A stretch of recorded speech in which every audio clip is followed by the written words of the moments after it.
Okay, I'm back from getting my drink. I kind of want that to be a euphemism for something, Rocket, but I fear that it's not. Can you sort of explain, please? It is very warm again today and I'm very sleepy. Very literal, okay. Oh, I see. In company of heroes. Like, I thought you meant in the real world, and I was very confused and slightly panicked. Late in the US campaign. I hope you're having fun with it. That is, as always, the important bit.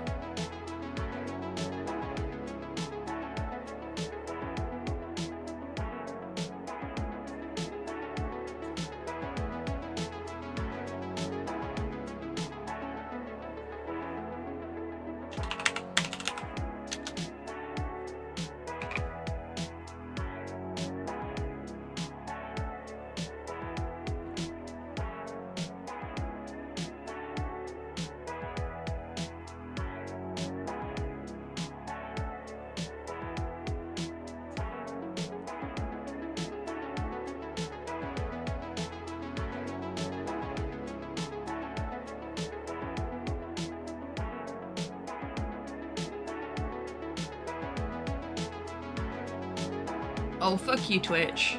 Twitch has decided that it wants to do a second warm-up break immediately after the first one, which is just fucking rude.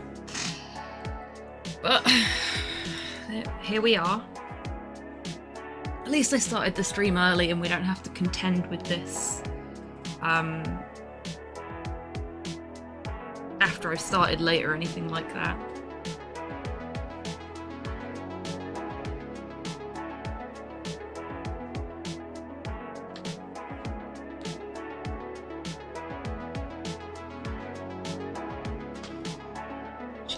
Time to fight with my forest.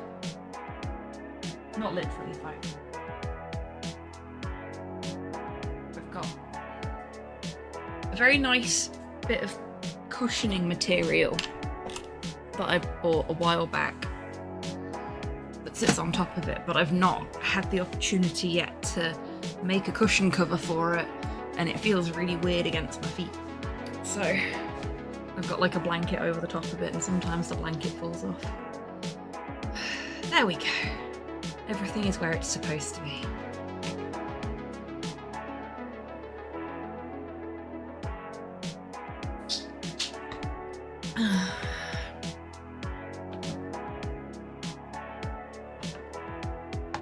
Hello! Welcome in, Torpor. Thank you for the treat for the bar staff.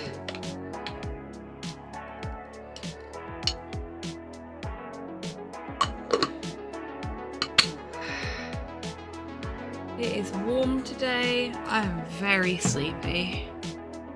I don't know how long this stream will be. We're gonna try for 2 hours like we would normally on a Wednesday, but oh heck am I tired. Been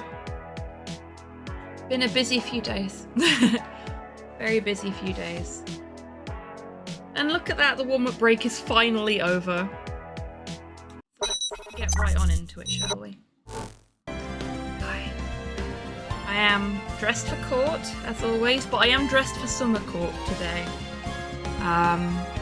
Thank you for the severed finger, Torpor. I didn't know I had any little gummy severed fingers in my treat jar, but apparently I do.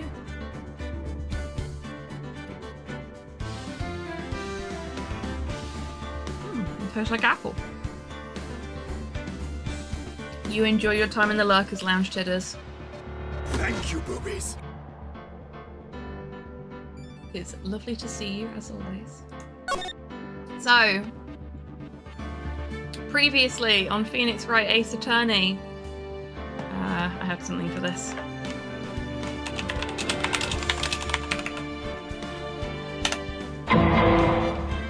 Previously on Phoenix Wright Ace Attorney, Miles Edgeworth has been accused of murder and has been arrested. We don't think he did it. Gumshoe doesn't think he did it. Nobody else seems to care if he did or not. It's funny that, isn't it? It's almost like the legal system that he's been exploiting to get a perfect record has come back to bite him in the ass.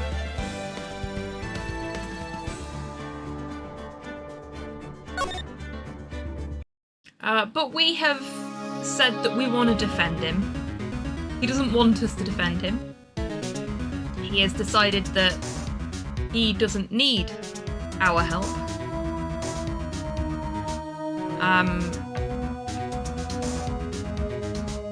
But we're not going to take no for an answer.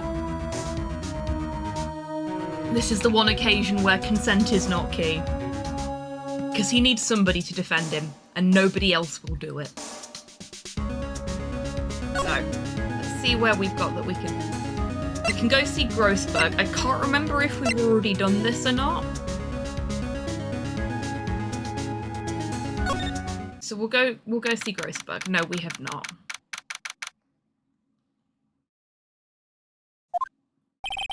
Ahem. That old familiar clearing of the throat. Aha!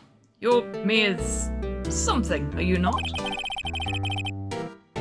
I was her understudy, yes. Phoenix Wright. Aha! And you're Mia's something too, are you not? Her little sister, yeah. You've grown. You've come to look a lot like your sister, you know? Takes me back. Ah, the days of my youth. Like the scent of fresh lemon, you see. Mr. Grossberg, sir. Ah, yes, I beg your pardon. Of course you came here to discuss something. What is it then? Something the matter?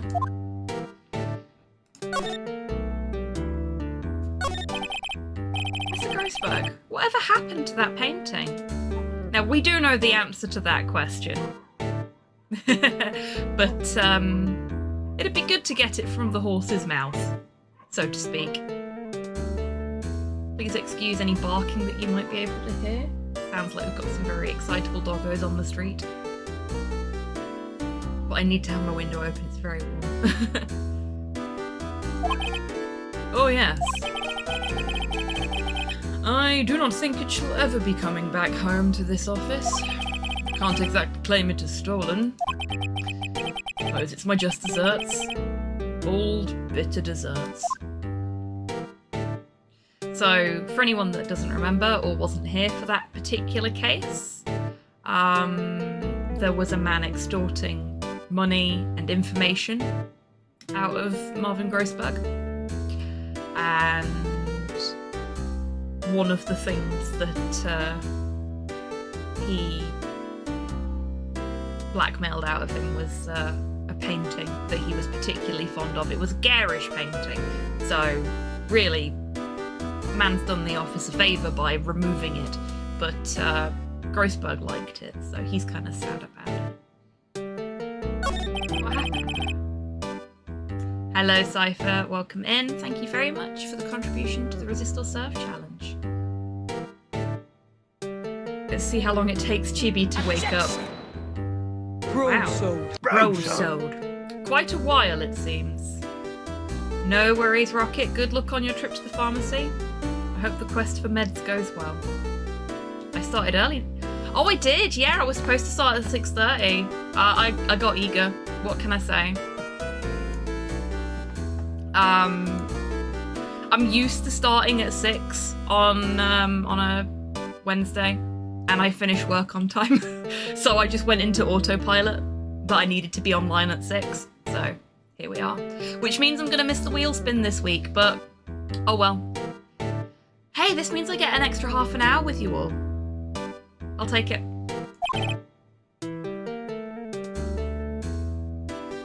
I ain't complaining. Thank you for reminding me though, because the idea of me starting at 6:30 instead of 6 was so that I'd have some wind down time after work, and you know, could like have something to eat and stuff. Frankly, during the summer months, my interest in food wanes quite a lot. I'm not massively hungry today. I've eaten half a packet of like wafer thin chicken. You know, like the sandwich chicken.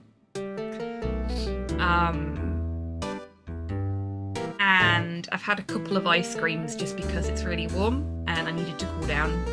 But that's all I've eaten today, and that's been enough. Oh no, I had to tell a lie. I had a banana and a yogurt for breakfast. But yeah, I don't think about food as much. I don't.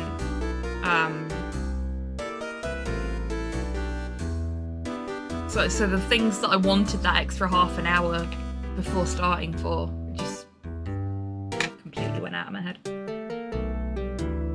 And I've not updated my alarm to tell me that I've got half an hour until stream time yet either. So it still goes off at 5:30. We don't make mistakes. We have happy accidents. You made the mistake of looking at the Gundam page on Wikipedia. It's like catching Cthulhu out of the corner of your eye. I know, right? Gundam is a fantastic franchise, but you know what? I'm gonna have this conversation with you and I'm gonna update the alarm in my phone for Wednesdays so I don't forget. Because that will help me remember to start at the correct time. Yeah, Gundam is a fantastic franchise, but it is nebulous.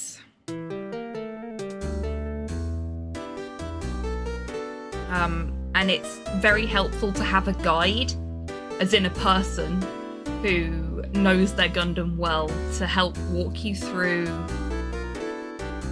which series to watch, and what order to do things in, and stuff like that. Just decided to say fuck it and just watch series as I stumble across them. That's a good way to do it. If you're interested in recommendations, let me know, because I'm quite happy to give recommendations on the Gundam series that I particularly like.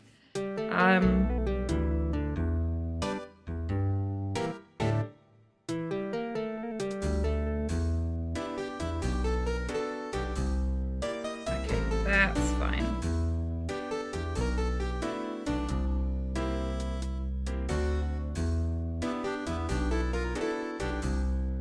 That'll do.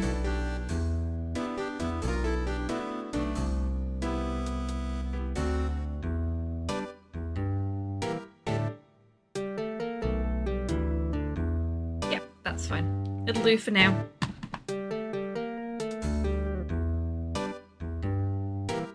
Oh, Witch from Mercury is good. I like Witch from Mercury. Can't find Iron-Blooded Orphans anywhere that I don't have to pay more for. I thought IBO was on Crunchyroll. Is it not anymore? IBO is a very depressing series.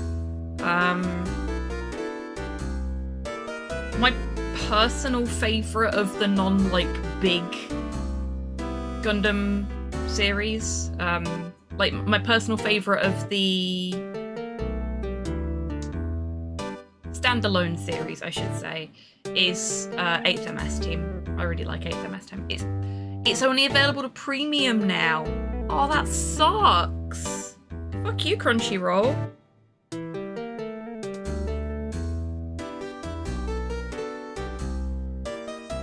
There we go.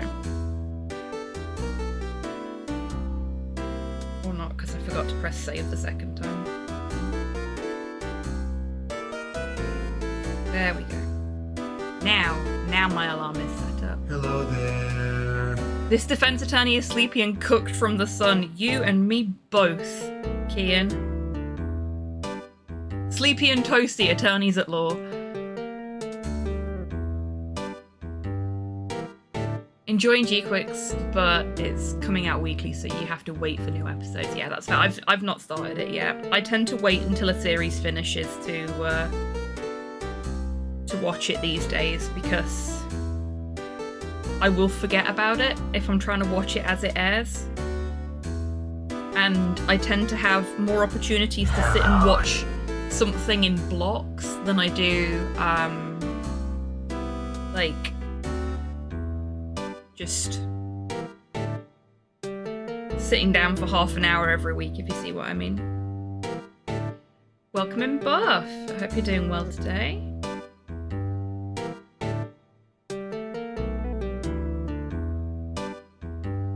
You didn't know it hadn't finished when you started it. Oof, that sucks. Yeah, no, that's painful.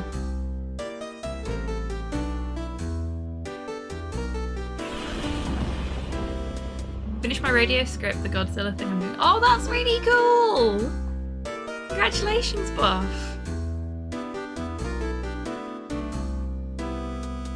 Only things I watch as they come out are streams and sumo highlights. Good choices. Good choices.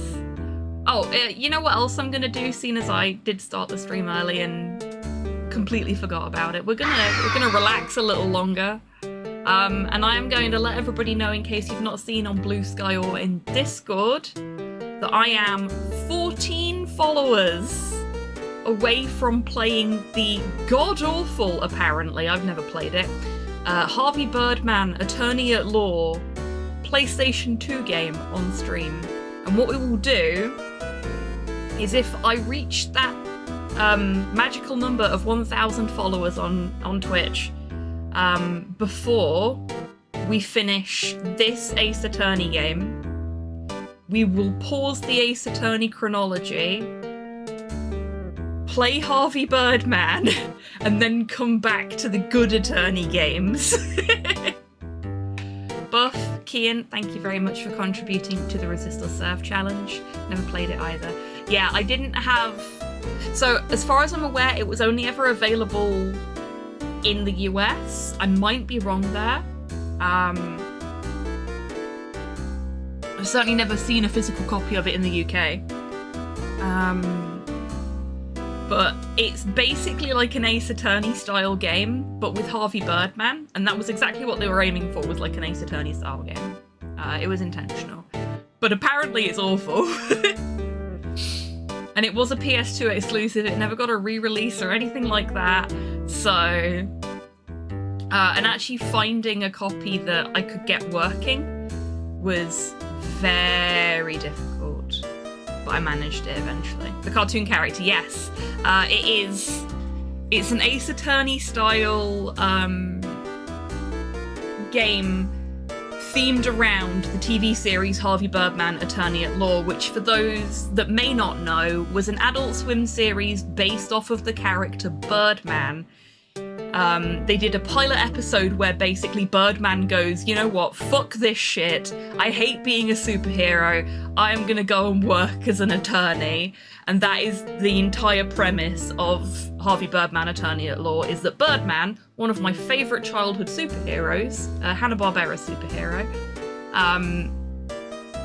goes to work for a law firm, and he spends his days defending other Hanna-Barbera characters in lawsuits. It is very silly, and I absolutely adore the Harvey Birdman TV series. Slow and I actually own it on DVD. That was very hard to come by. We found it at a convention many moons ago. But yeah, apparently the game's fucking awful, so I kind of want to play it. So I'm curious, morbidly curious. Primbles, welcome on in. I hope you're doing well today. We're all EP today. I was so EP today that I forgot that I'd adjusted the schedule so that I would have buffer time after work, and I started the stream at 6 instead of past. That's how EP brain I am today. See, it sounds like it should be a fun game. Oh, you had an accident. My friend calls those danger naps. And I fucking love that. I call them danger naps now as well.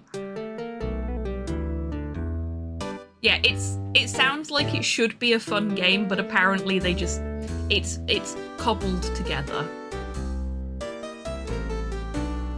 Wish I could have EP brain, too anxious.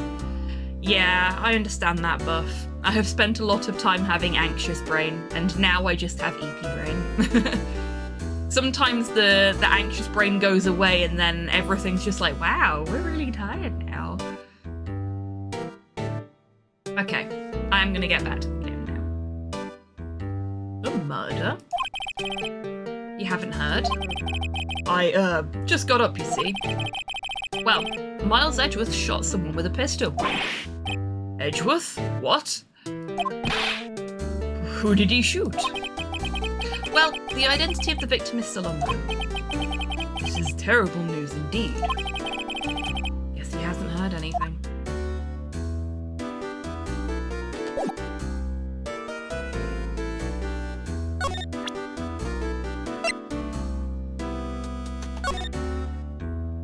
Oh yeah, this is the episode with Gordy in as well. Gordy is the Gourd Lake monster. Yes, that is basically a Loch Ness monster ripoff.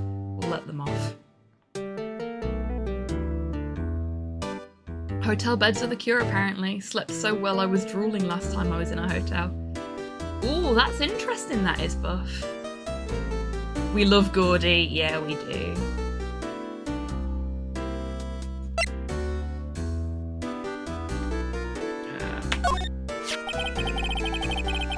So this is the moment that crime took place, eh?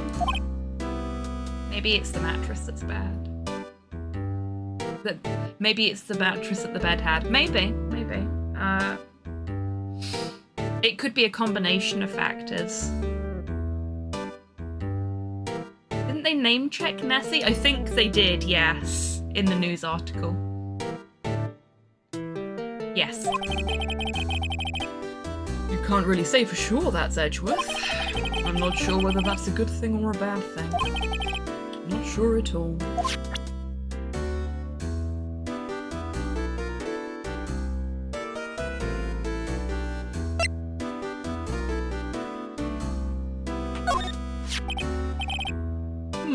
Strange. I feel as though I've seen this man somewhere before.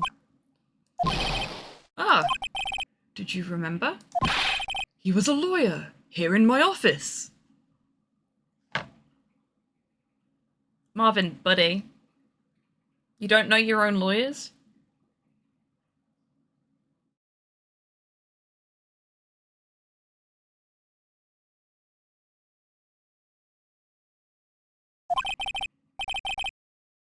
That's Hammond. Robert Hammond. Mr. Hammond? And you say this is the man Miles Edgeworth shot? What kind of law firm owner doesn't immediately recognise one of their own staff?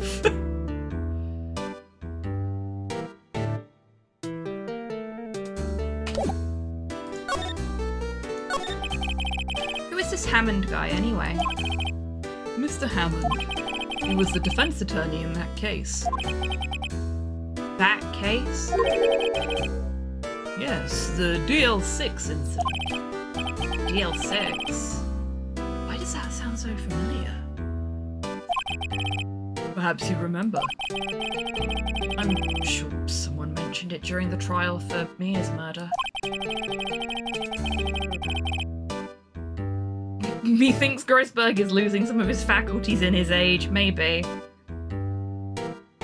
I'm not sure he had that many faculties to begin with, to be honest with you. Welcome back. Depends on its size, but yeah, you'd expect him to, like, at least know who the attorneys that he's hired are. Reminds me of a bulldog. He does have a certain bulldogginess about him, doesn't he? He's too distracted by his own mustache. I mean, I would be. Wheel of Struggle just followed. Genuine enthusiasm. Wheel of Struggle! Thank you so much for the follow. It's the Wheel of Struggle, everybody. We all know who the Wheel of Struggle is. After yesterday. Good God, Luigi's Mansion nearly killed me.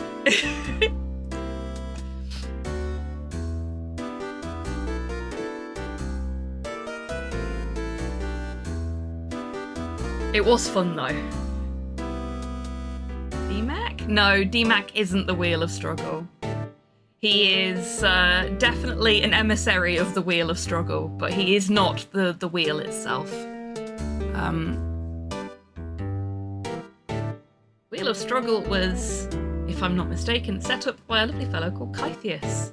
Kythius is a real sweetie, and was very instrumental to me keeping my identity on the wheel a secret for half a season. He's a good bean. Oh, thank you, Buff, for the stretch.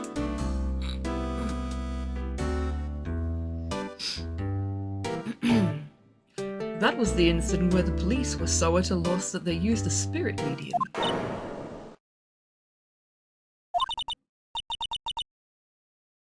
Hello. Wait, you don't mean...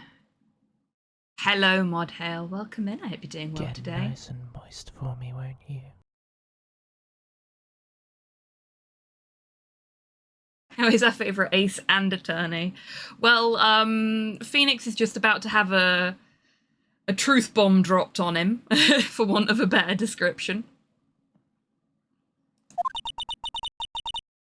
Was that medium my mother? Yes, my dear. The spirit medium, Misty Faye, your mother, contacted the spirit of the victim. So you've got Mia Faye, Maya Faye, and Misty Faye. The 3 M's of the Faye family. Misty Faye is a fantastic name for a medium, though. Oh, Kian, thank you for the treat for the bar staff. Her mother is the water gym leader? Yes.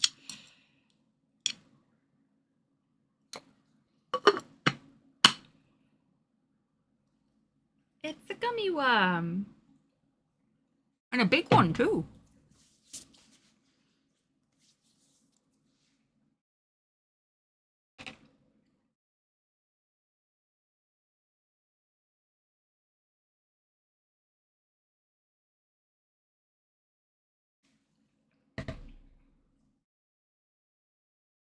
I guess it'd have to be, like,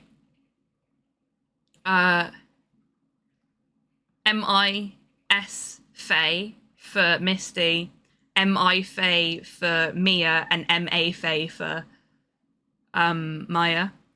That would be very complicated, though. Unless they've all got a middle name that we don't know.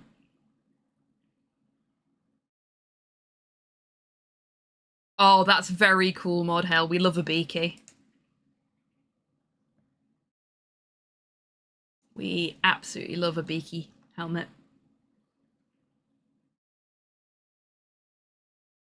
I'd have trouble not naming children after Pokemon if I ever had them.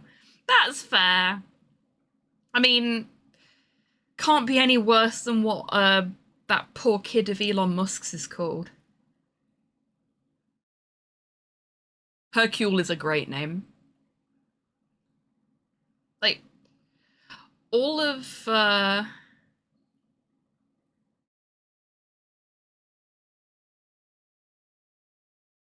Mewtwo, Bulbasaur, clean up your rooms. Yeah. Obviously, Bulbasaur was the first child. Because Bulbasaur is number 1. Damn it! Look out of here! I think there might be a fly in Slow's office. Yes! Will you let it in? It's fucking hot in here. I'm not closing my window. Keep fucking landing on me!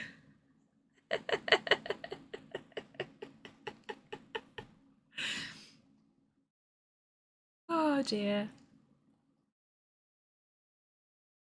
Random slow encounter. I know, right? He didn't even come into the room this time. Cryptid sightings are getting even more complicated now. Poor Slow losing a fight to a fly.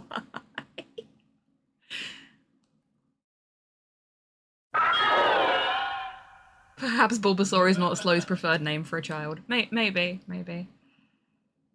I mean, Bulbasaur would not be my preferred name for a child either, so I like ghost Pokemon.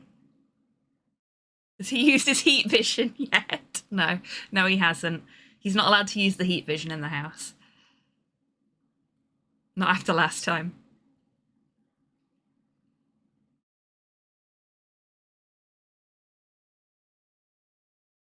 Technically speaking, it wasn't a cryptid sighting, but a cryptid hearing? Yeah, technically. I don't know what that counts as, like, if there's a proper name for that. When you hear a cryptid but you don't see it.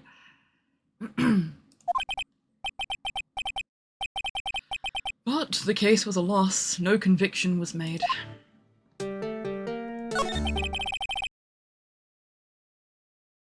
Can he use heat vision if the kettle's broken? Only if he can control it. And then he has to go outside and do it anyway, just to be safe. Just like a rogue sneeze could be devastating. Evie or Rosetta? Yeah, Roselia,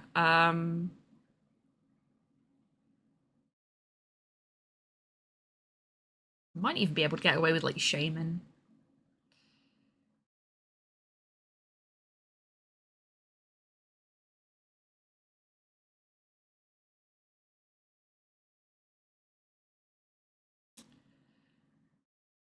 The DL6 incident, yes. Happened 15 years ago. Very strange case indeed. We never caught the criminal, right? Correct. Misty Faye used her powers to talk to the spirit of the late victim. Testimony led to charges being laid against one man. But Mr. Hammond won the case and the suspect was declared innocent. Ah, you're fine, Buff. We knew what you meant. Particularly if you're on mobile, it can be really difficult to spell words like Pokemon because your phone will fight you. Even if you've typed them loads of times before. And the police blame my mother, calling her a fraud. Now, it is at this point during our playthrough that I can finally say, if I had a nickel for every time one of my favourite pieces of media involved a disgraced medium, I'd have 2 nickels. Which isn't a lot, but it's weird that it happens twice.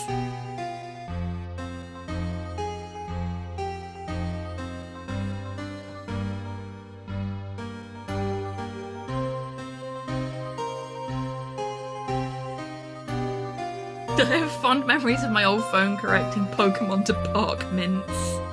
Hello there. Who's the other medium? Ooh, good question, Ghosty. Welcome in. It's nice to meet you. The other medium is Sadako's mum from Ring.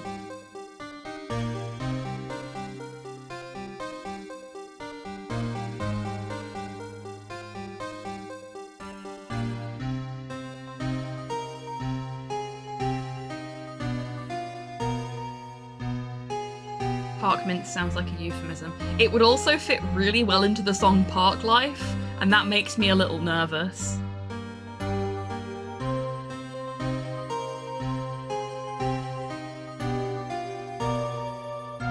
Attention, the court is in seance? Yeah.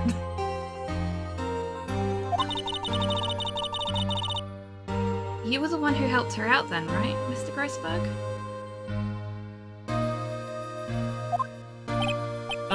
Yes. Yes, quite. Thank you. No, please. Don't mention it. Park Mints just makes me want to have a picnic. Yeah, that's also fair. DL6. Never thought I'd hear that name again. But wait. What does that case have to do with Mr. Edgeworth? It has everything to do with Mr. Edgeworth, my dear. The victim in the DL6 incident was none other than his father, Gregory Edgeworth.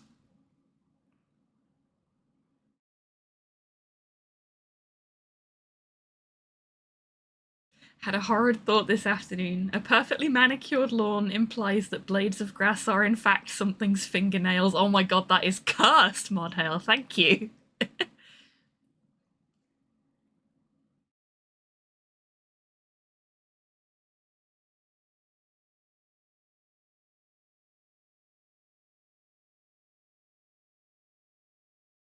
Ugh, that's bleak, Tidders.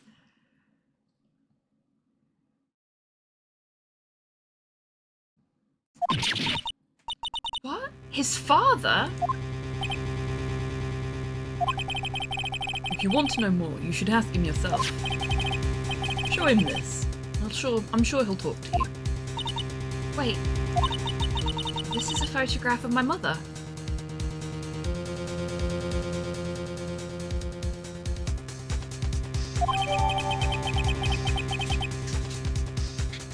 An old photograph. DL6 Incident Exhibit A is written on the back. Oh! Oh, hello. Hey, Cyborg, welcome in. Hope you're doing well today. Maya needs hugs. Yeah, Maya needs hugs. This is not a good day for Maya. Equally, not really a great day for Edgeworth either.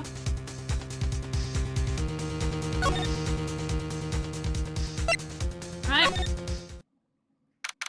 Nearly every character in this game needs hugs. Yeah, that's true.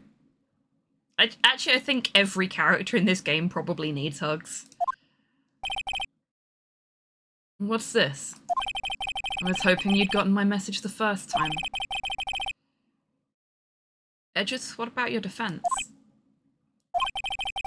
It's no concern of yours. Guess he hasn't found anyone yet.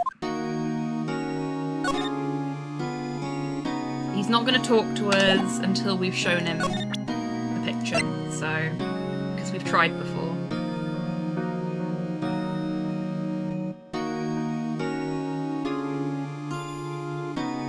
Oh yeah, so some of the actual killers maybe. Though some of the actual killers also could probably do with a hug, because that might have actually resolved some things.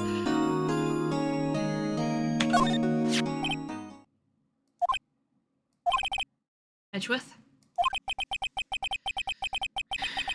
It's only been a matter of hours since you last visited. You've made incredible progress in your investigation. I'll admit, I'm impressed, right? You're always single-minded in your work, though. Once you start on something, you always see it through, don't you?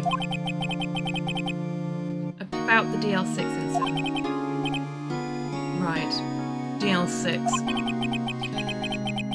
I didn't want you to find out about it. That's why I refused your offer to defend me. Sorry if it sounded like I thought you weren't up to the job. I just wanted to keep you away from DL6. Okay.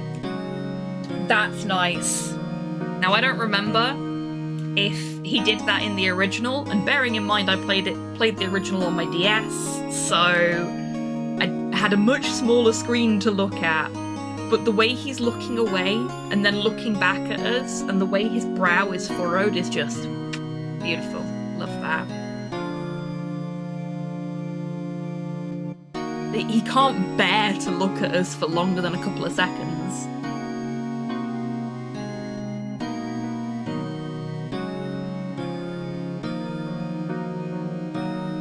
From what I remember, that's always been there. Fair enough. It's been a very long time since I give us Hotel Dusk, you cowards.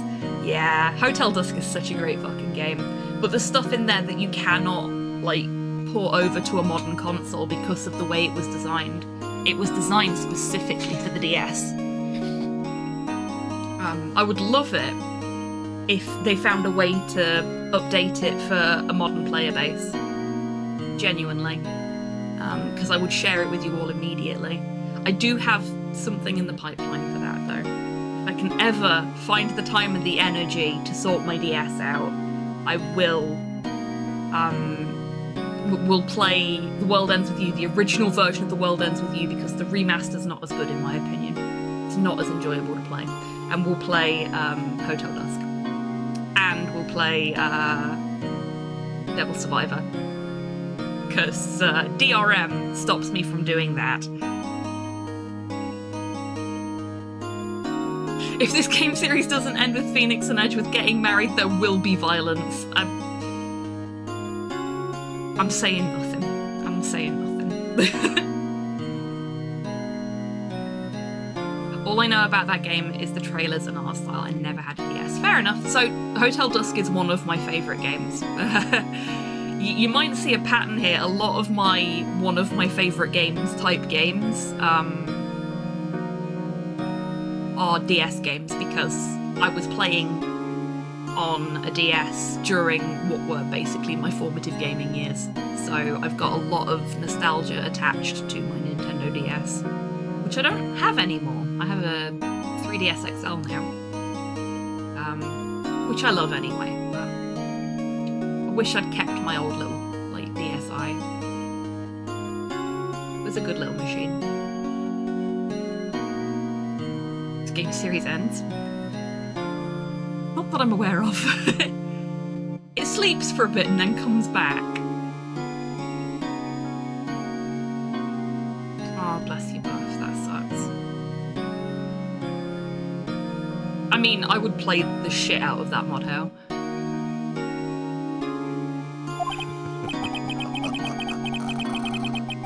So, do you still think it would have been better for me to stay away? I don't know. But I see no point in hiding anything from you now. Very well. Ask whatever you like, and I will answer to the best of my abilities. Okay? We can finally talk to our client. I love you, Phoenix.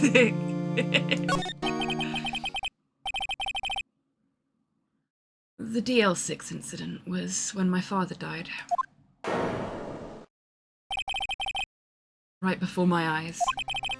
He was shot and killed. I saw it all. My memories from that time are foggy. I suppose it's a self-defense mechanism. In any case, a suspect was arrested. A man. It's pretty clear he was the only one who could have killed my father. The spirit medium they used to talk to my late father said the same thing. It was an attorney by the name of Robert Hammond that cleared the suspect's name. And Hammond is the victim in the Gourd Lake murder. Correct.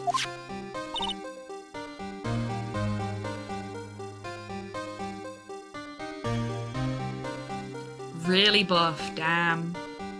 I've still got my Gen 4 Pokemon games. Because I took a big break from Pokemon. I played Yellow and then I didn't play anything right up until Gen 4. That spirit medium? That was my mom. What? You mean you're... It's strange. I thought that terrible incident was about to end, and now... this. About to end? The DL6 incident happened 15 years ago. 15 years ago, on December 28th. December 28th? The statute of limitations on the case runs out in 3 days. What? Nick? What does that mean? When a case's statute of limitations runs out, legally, the case never happened. 3 days from now, DL6 will be closed. Forever.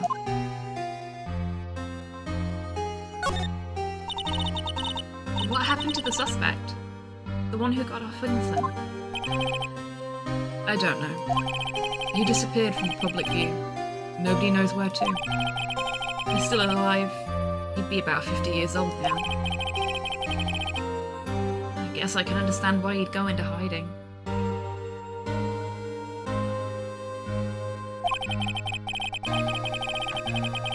It'd be hard to live a normal life after being a murder suspect in such a big case.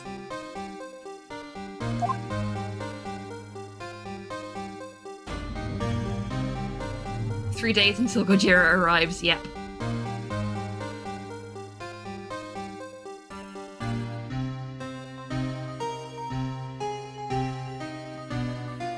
I can't even watch the current season of Black Mirror. I've tried. I watched one episode, it took me 3 attempts to watch it, and then I tried to watch the next episode and I just couldn't. Like, the second episode, I figured out the twist really, really quickly, and then was just sitting there going, no, this is it feels too close to home right now. I can't do this anymore. Like, it's all just so fucking real now.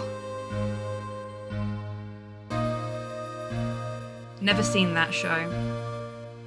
It was really good when it was living up to its name and was a Black Mirror on actual society. But now it feels a little bit more like a playbook. I think I've ever watched an episode. That's fair. They're really, really good.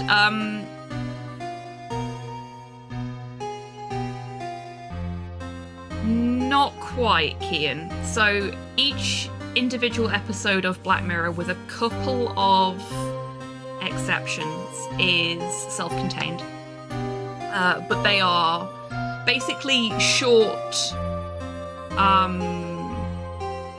horror, for want of a better description, stories that are set in what's supposed to be an alternate version of our world. A lot of them have kind of cyber...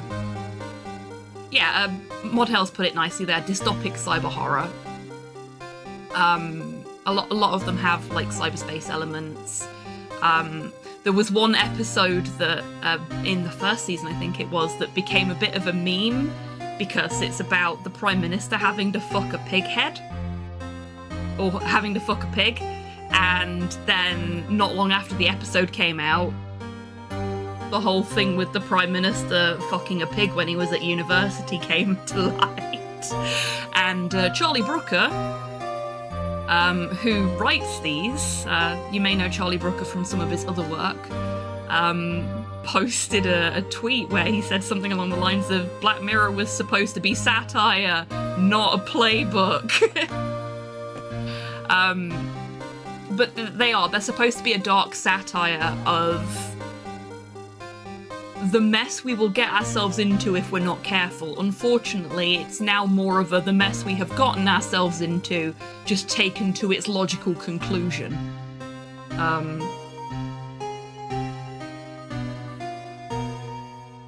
So it's not quite so enjoyable to watch anymore.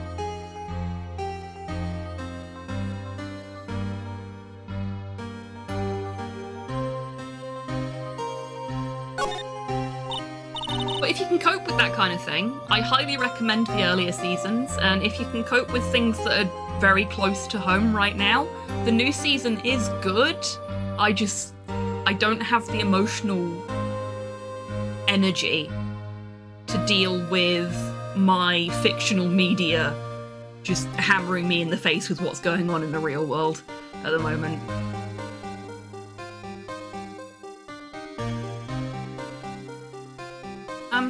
So, was your father a lawyer? He was. Gregory Edgeworth. He was quite famous at the time, apparently. So you were sort of trying to follow in his footsteps? I'd rather not talk about it.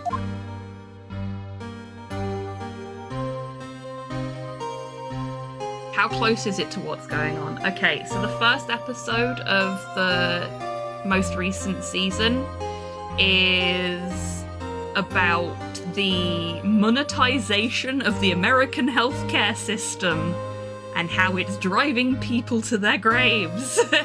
I won't say any more than that because I think that's perfectly... That's enough for you to get an idea of the kind of close to home I'm talking about. It's a really well written, really well acted episode, and it destroyed me.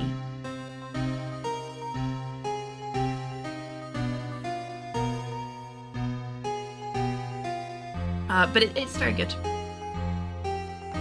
It's available on Netflix for those that have access to Netflix. I don't know if the earlier seasons are available elsewhere, but the more recent seasons, probably Netflix exclusive because they were bankrolled by Netflix. Okay, so we've run out of things to talk to Edgeworth about, so let's see if we can present some things.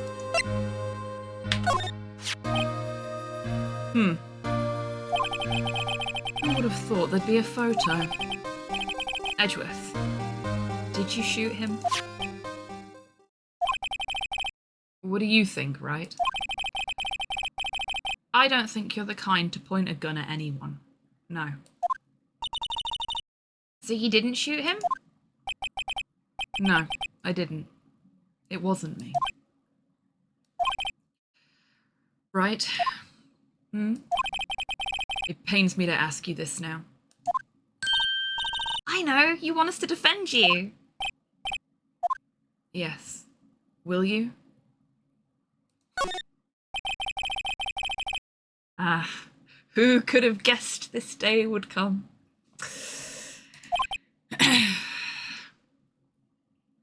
Not me.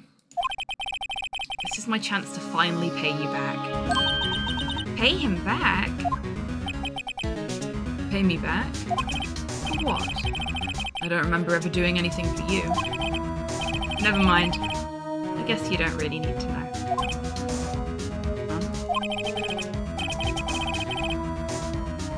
Huh? My letter of request. Please give it to Detective Gumshoe. Letter of request put in my pocket. Well, I guess we should, huh? What's that? Earthquake! Nick, it's a big one! Whoa! It's calming down. Whew! That was scary. Huh? Huh? Where's Edgeworth? There. He's on the floor in a ball, shivering. Oh, GG, Ghosty. Well done. I hated maths at school. Absolutely hated it. Like, I wasn't bad at it, but I didn't enjoy it. I like things that I can apply to something. So when I went to university, I did an applied course.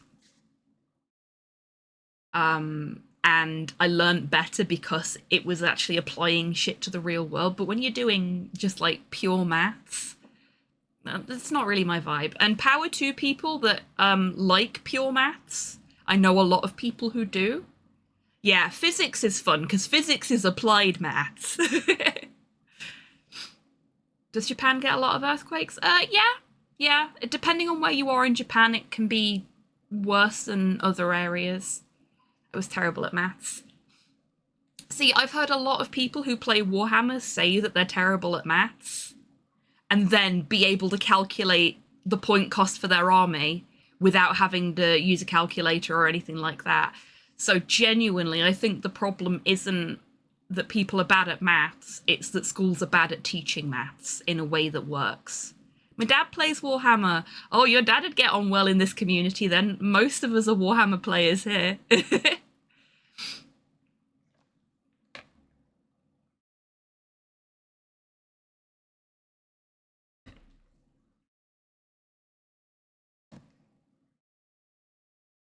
He just paints the figures. Hey, there is nothing wrong with that. I started out as a painter and do more painting than I do playing. I've only played about 5 games in my entire, like, miniature career, as it were, but I've painted more than that. I love painting minis. And I've got minis from all sorts of different systems that I like to paint. Barnabas. Yes, exactly. Yeah, a lot of movement in Japan. Still need to paint your Battletech dropship. Oh, I bet that's a big one, isn't it? And with ADHD, teaching me maths was even harder, especially when the teacher was such a bitch. I walked out of class one day. Oh, you bugger. Yeah, there you go then. How's the Squig Sanctuary doing? We've got time before the break. Let me show you. Because you don't get to see the squigs very often anymore. I think that's the best I can do. You see there? In there we've got Squiggy Hill. All the painted squigs are in there. And then I've got all the other painted minis that we've done on stream and a couple of my other painted minis in this little cabinet here.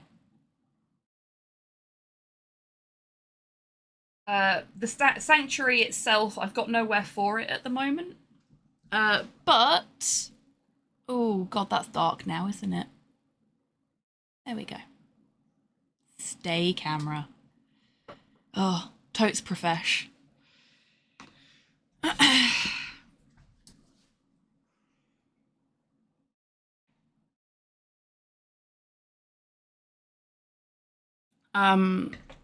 Yeah, I got rid of the giant hollowed out stomper that I was making because I wasn't happy with it. It got damaged during the move and I'd got nowhere to keep it.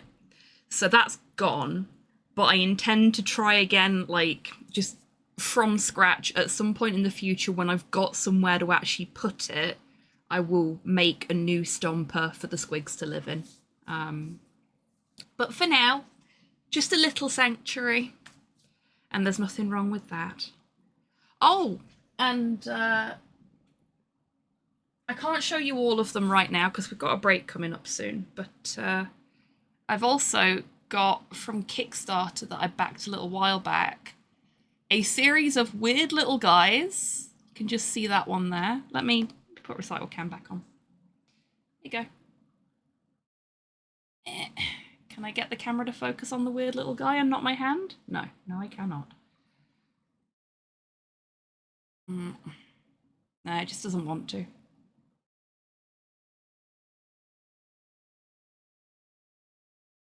Yeah, a little Cheshire squig. There's one that's like a rhino. There's a Tin Man squig. Welcome back, Primbles. But yeah, it was a series on Kickstarter called Weird Little Guys, and I went, oh my god, Weird Little Guys. Oh my god, they're basically squigs with the numbers filed off. I need them. Ghosty, one for your dad, possibly.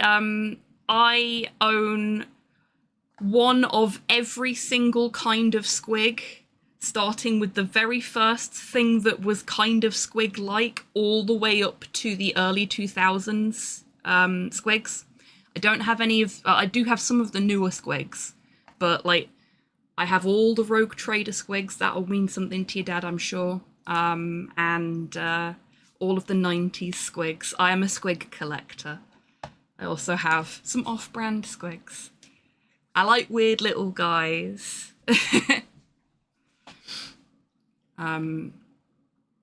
So that's why Mod Hell was asking about the Squig Sanctuary, because I have literally hundreds of squigs. I think the only thing I'm missing from the early squig collection is one squig racer, but they're very expensive. Anyway, we've got a break coming up in less than a minute and a half, so I'm actually going to kick it off now. Tan has many a creature in many forms. Indeed I do. I love my little guys.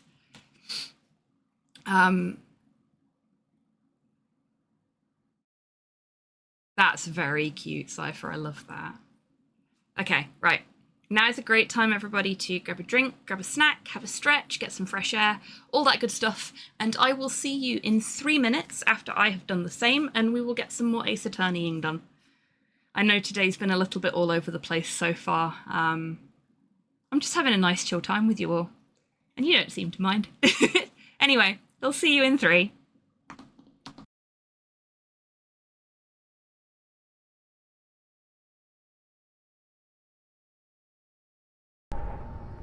Chat, don't fail me now.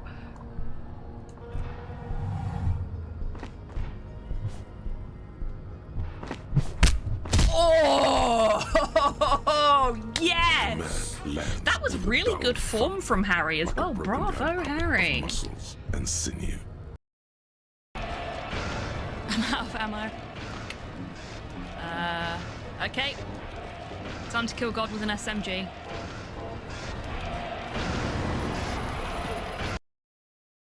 This is the latest masterpiece of fantasy storytelling from Lucasfilm's Brian Moriarty.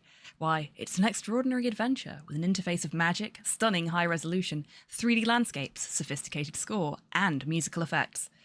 Not to mention the detailed animation and special effects, elegant point-and-click control of characters, objects, and magic spells. Beat the rush. Sit down and watch me stream Loom today. You are.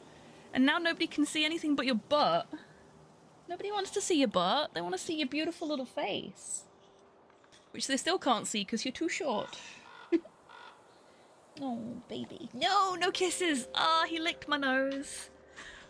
The tail wags. Yeah, he is very much my dog.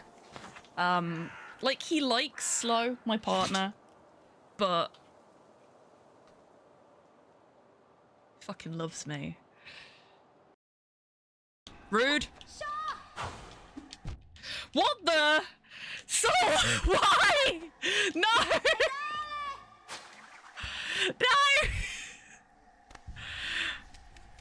Oh my god, this is weird! All my timings are off!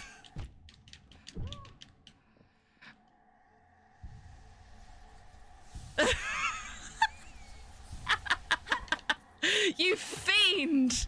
You scoundrel! Oh, I think it's going back to normal. Is it? No. No, it's not. We'll just have a quick jog over here.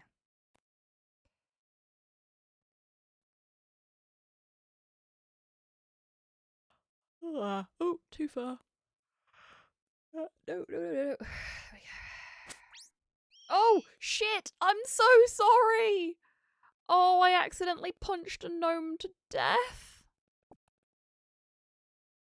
I'm gonna give you a proper burial. In the appropriate place. I am so sorry. Oh.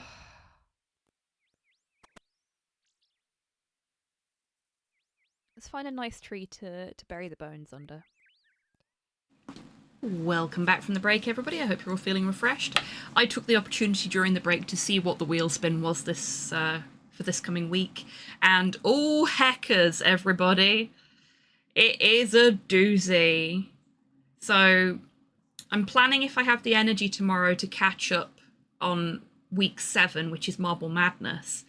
But week 8, which was spun today, about half an hour ago, Soul Calibur 3. I don't know what the rules are for it yet, so I've got to check that out after the stream, but oh boy, is that going to be a struggle. A fun struggle, I hope, because I love Soul Calibur.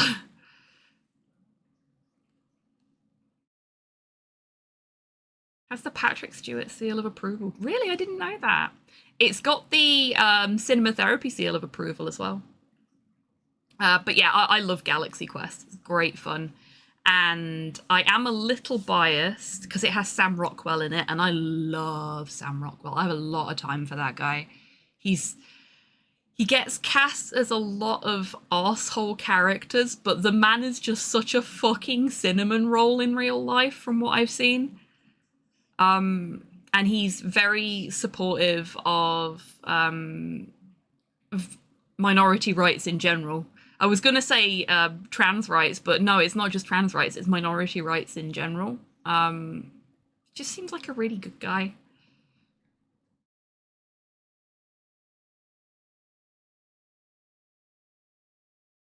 GB Tan snooze. I don't know where you would be able to find it, Buff.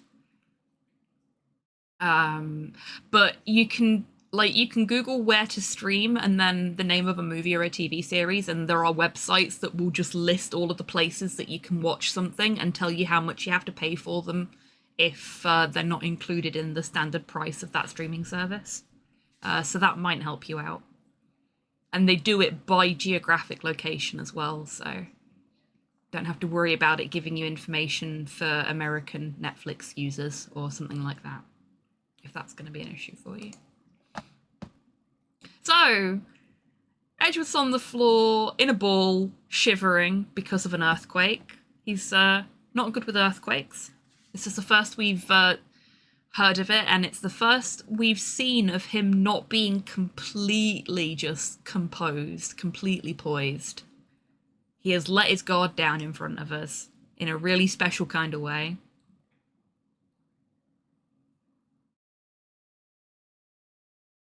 Yep, that is a fair assessment of the situation, Motto. Like all of Phoenix's lovers. Good grief. I guess he doesn't do so well with earthquakes. I've heard of running, but curling up in a ball? Well, I guess we're done. Mr. Edgeworth doesn't seem like he's going to stand up anytime soon. Oops. Clicked out of the game by accident. Let's go, Nick! Right. We have to give Edgeworth's letter of request to Detective Gumshoe. Ooh, that's interesting. Okay, it's not me clicking out of the game. The game is minimizing itself randomly. I don't know why. Hopefully that's not going to continue. Apparently it's going to continue. I wonder what's causing it.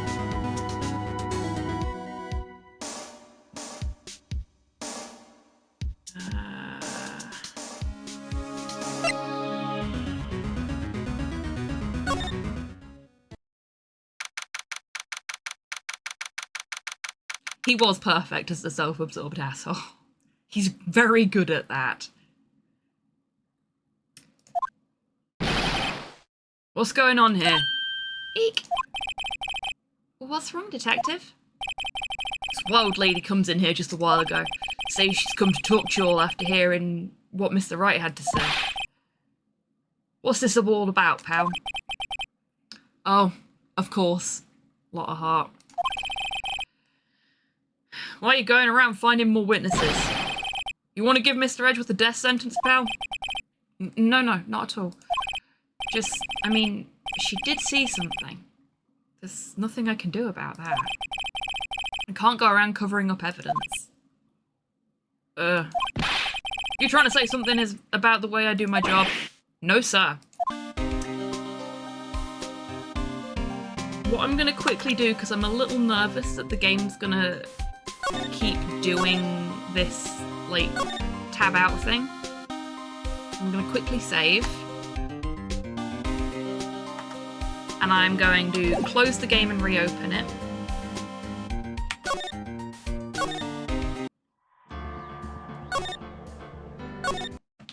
Shouldn't take me more than a couple of seconds.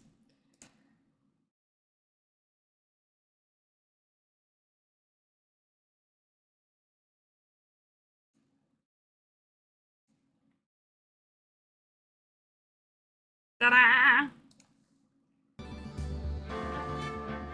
Yeah, he's a horrible person.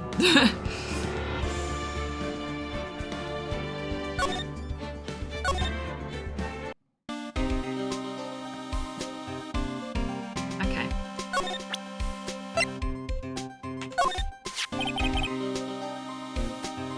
Look what I got. Hey, you did it, pal. Glad I waited till the last minute to file those papers. I'll rip them up and start new ones for you. Thanks, Detective. Well, see you in court tomorrow then. Good luck, pal. Oh, look how happy he is! Gumshoe's a happy little man. Well, happy big man. That man is huge.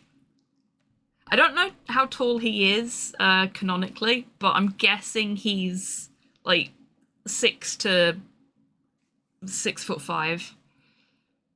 He strikes me as a tall guy. Hey, you guys feel that earthquake a little while back? I was worried. Worried? We're fine. I've lived out here my whole life. I'm pretty used to them by now. An atlas-shaped man, indeed. Oh no, I wasn't worried about you two. I was worried about Mr. Edgeworth. Oh, right. He did seem to overreact a little, now that you mention it. Yeah, well, I'm not surprised. It was a pretty big quake. I'm gonna go check on him. You two go eat and get your rest for tomorrow's trial. Later. I just love how happy he is that we've taken the case. Because our track record so far is fucking pristine. We have gotten every single one of our clients off of the charges that they were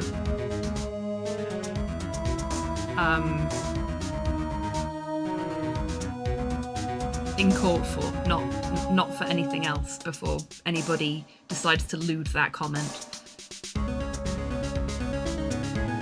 Time to say Phoenix is totally just best friend. Yep. Best friend, rival, lover. Potato, potato. Potato?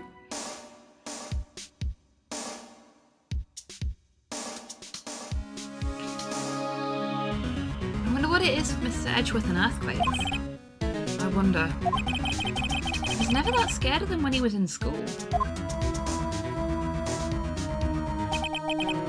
Then again, I only really got to know him in 4th grade. Transferred to another school after that. I wonder what happened to Edgeworth.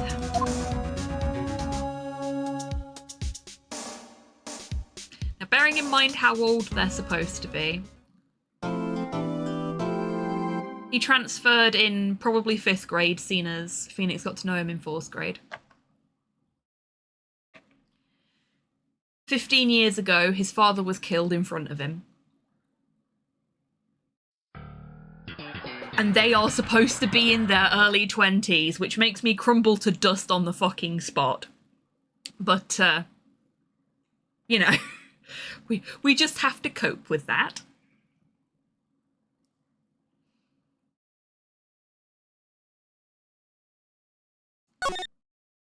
See, if I hadn't been panicking about the game potentially minimizing itself again, they were roommates.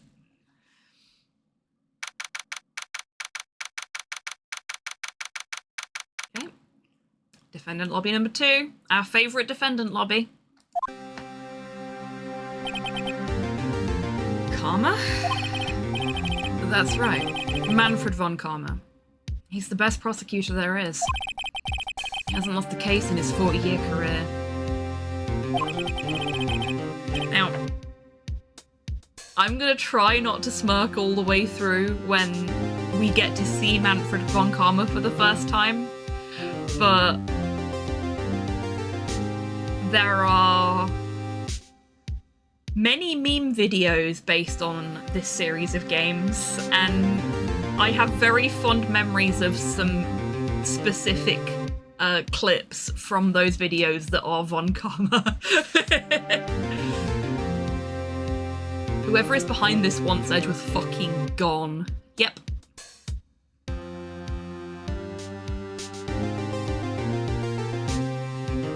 He's a god of prosecution, right? A god. Not a single case. He'll do anything to get a guilty verdict. Anything. Sounds like someone else I know, Edgeworth. You don't understand. I mean, he'll really do anything. Manfred von Karma is a man to be feared. It's quite a claim coming from someone who forges evidence.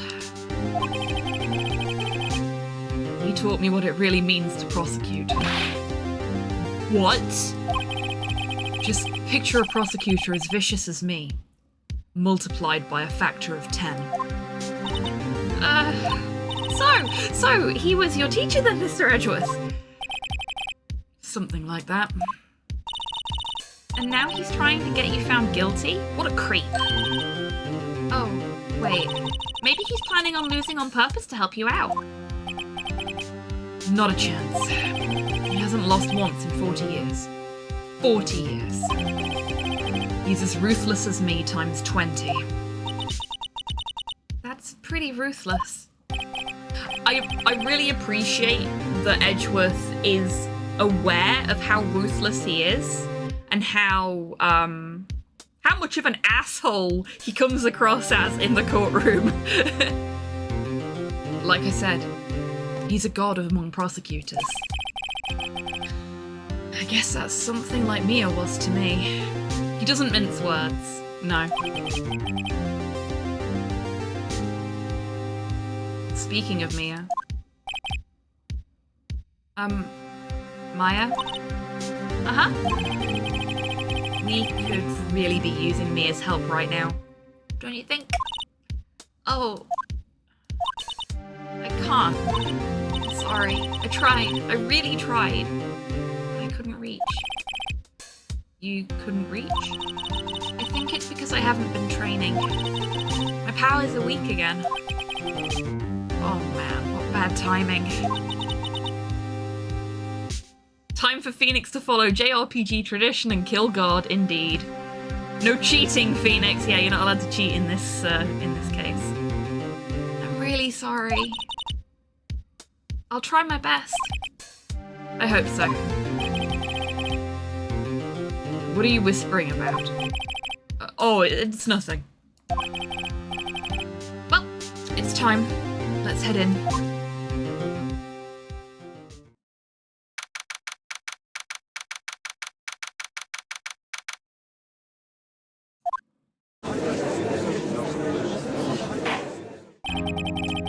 Court is now in session for the trial of Miles Edgeworth. The defense is ready, Your Honor. There he is. Nothing, Edgeworth's just hangry. Yep. Castlevania man. Yep. He does have very Castlevania vibes. Dracula! I'm just gonna give you all a moment to just bask in the terrifying glory of this man.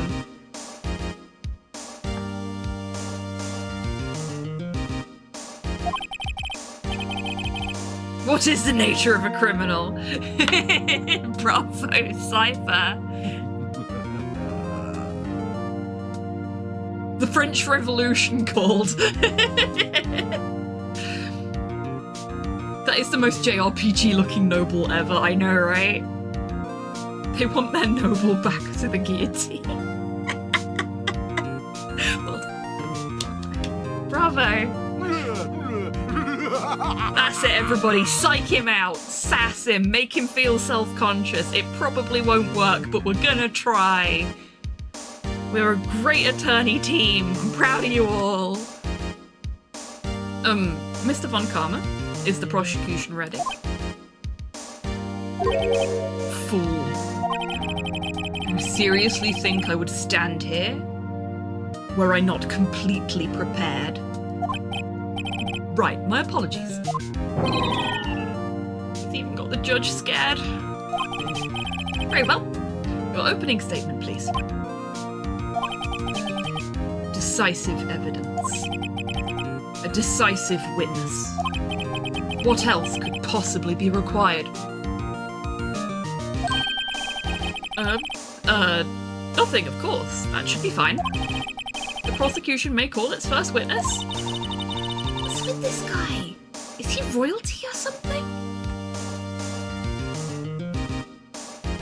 He Sephiroth dialogues. Fun! He does, yes.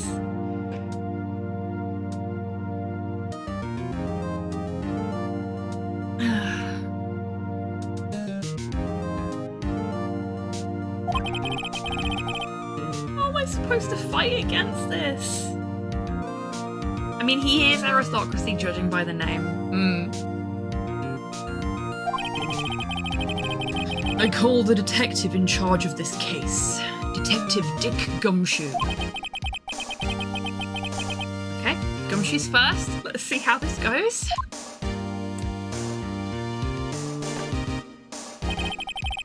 Describe the incident now. Yes, sir. Detective Gumshoe looks nervous. A real judge would not take Manfred's shite. No, you'd hope not, Buff. You'd hope not. But our judge is a sweet little old man. He's not prepared for the amount of drama and bullshit that goes on in his courtroom. Please take a look at the map. The murder happened late Christmas Eve, around midnight. There's one boat floating in the very middle of the lake. That is not the very middle of the lake, Gummy. very middle of the lake is quite some way away. I was about to say over here, and then I realised you folks can't see my mouse.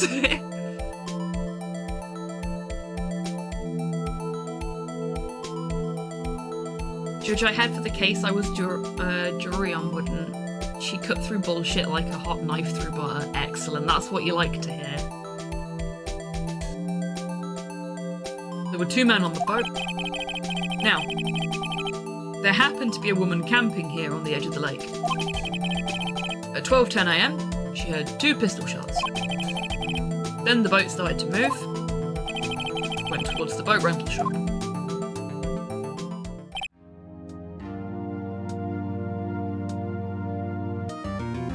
I tried to point things out to you using my mouse, so I can't complain, fair enough. Actually, you know what? Because I need to do this. I need to... Where is capture cursor? There we go. I need to do this. Mouse! Boop! Boop! Boop, boop. Do you think I'm pissing him off? Boop! I feel better now. I have diffused the situation. I feel calmer now. Turn the cursor back off.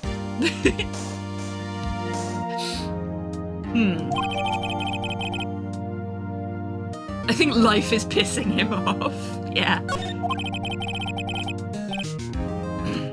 Testify to the court about the arrest. Now. Wait, Mr. Von Karma. Yes.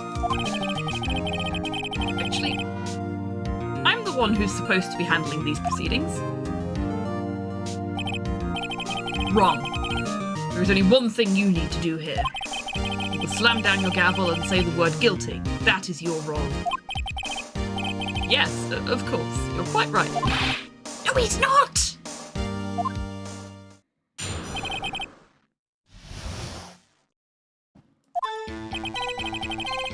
A man called into the station around 30 minutes after midnight. We headed to the scene of the crime as fast as we could.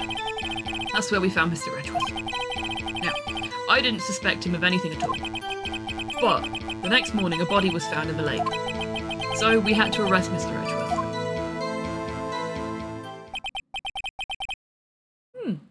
I see. Objection, the prosecutor is a douche. Sustained.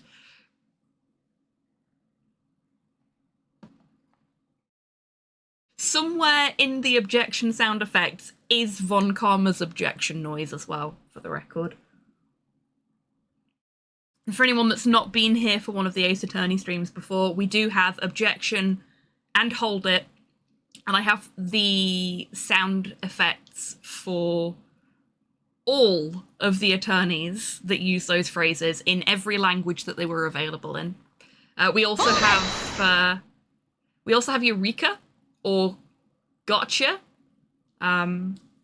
which is some of the rarer stuff that you hear in specific games throughout the series. And we have Order, of course, but we don't get to use that one until I can't remember what I've got Gotcha in as. Let's find out. It's in as Eureka.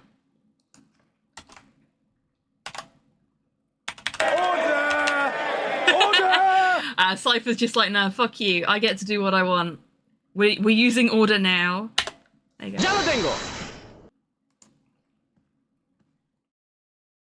Very well. Begin your cross-examination, attorney. Now. Pickles.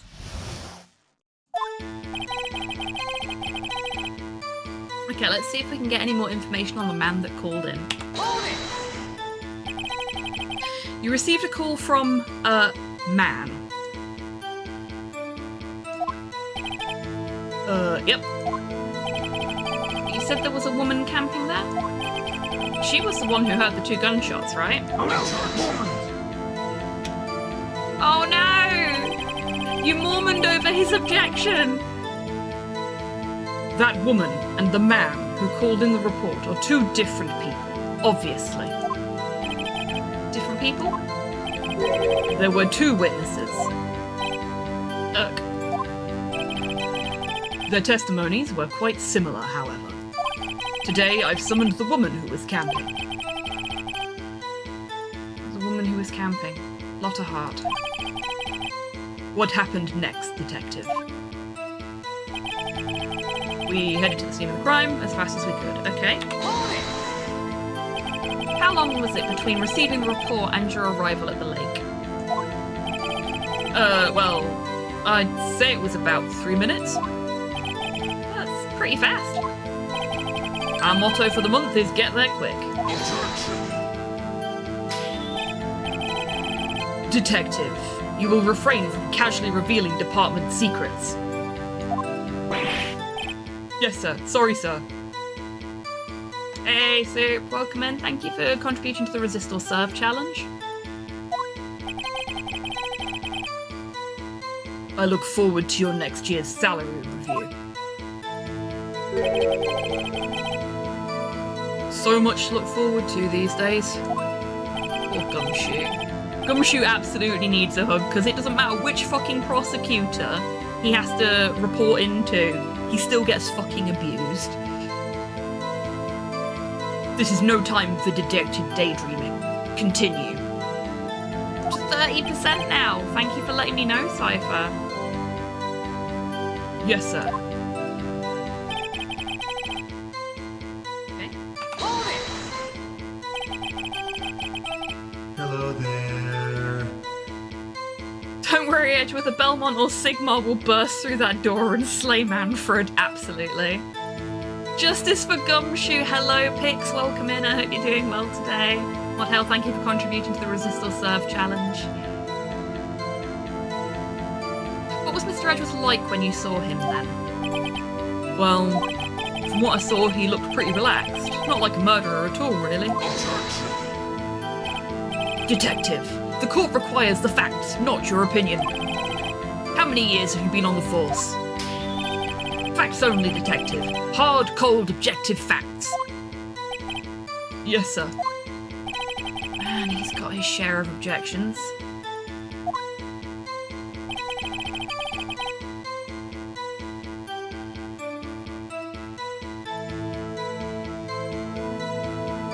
Okay. We should not press on this one, I don't. Actually, no, we're going to press on everything. Why didn't you think he was suspicious? You should know. You have a deep, trusting relationship with the prosecutors. Detective, the court isn't interested in your musings. Deep, trusting, poppycock. I've never heard so many flippant comments from an active detective on the force. Detective Gumshoe doesn't look so good. Continue, now. I just want to give him a hug.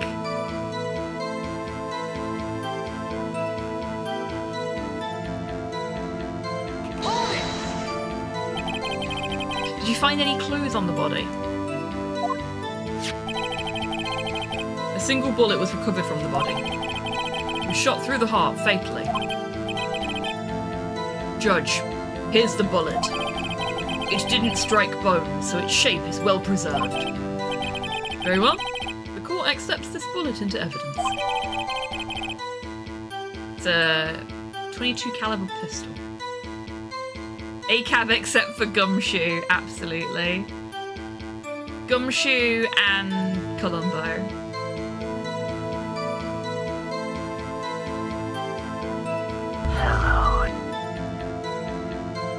No worries at all, Soup. I hope you can enjoy your time in the Lurkers Lounge despite the brain gremlins. But if you need us to fight the brain gremlins for you, we fucking will.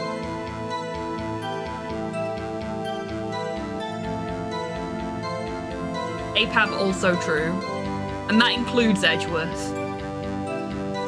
He's just slightly less of a bastard than the rest of them.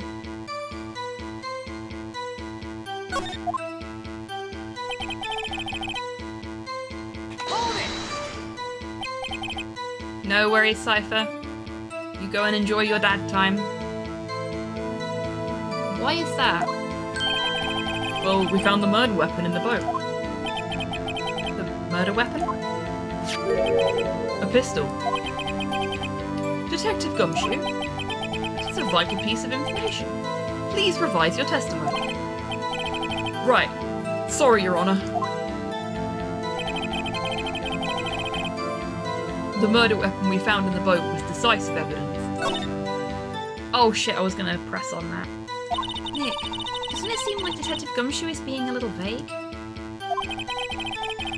I bet Von Karma is feeding him lines. His testimony's probably filled with landmines just waiting for me to press. What do we do? Grit our teeth and press, I guess. What else can we do? Well said, Nick. You're the man.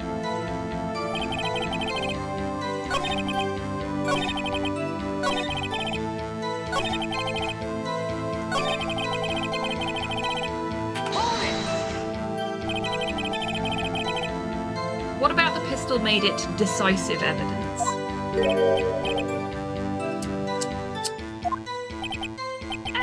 He has the same evil laugh as Edgeworth. That's a laugh.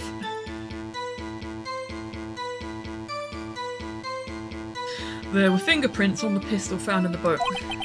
They were clear prints from Mr. Edgeworth's right hand. What?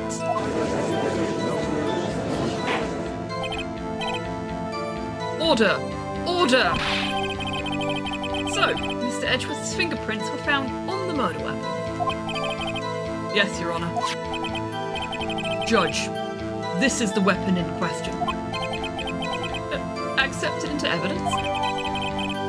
22 caliber, fired 3 times. There's prints from Edgeworth's right hand. 2 bits of information in there going to be very important. Members of the court, we now have the pistol used in the murder and the bullet found in the body. Hello there.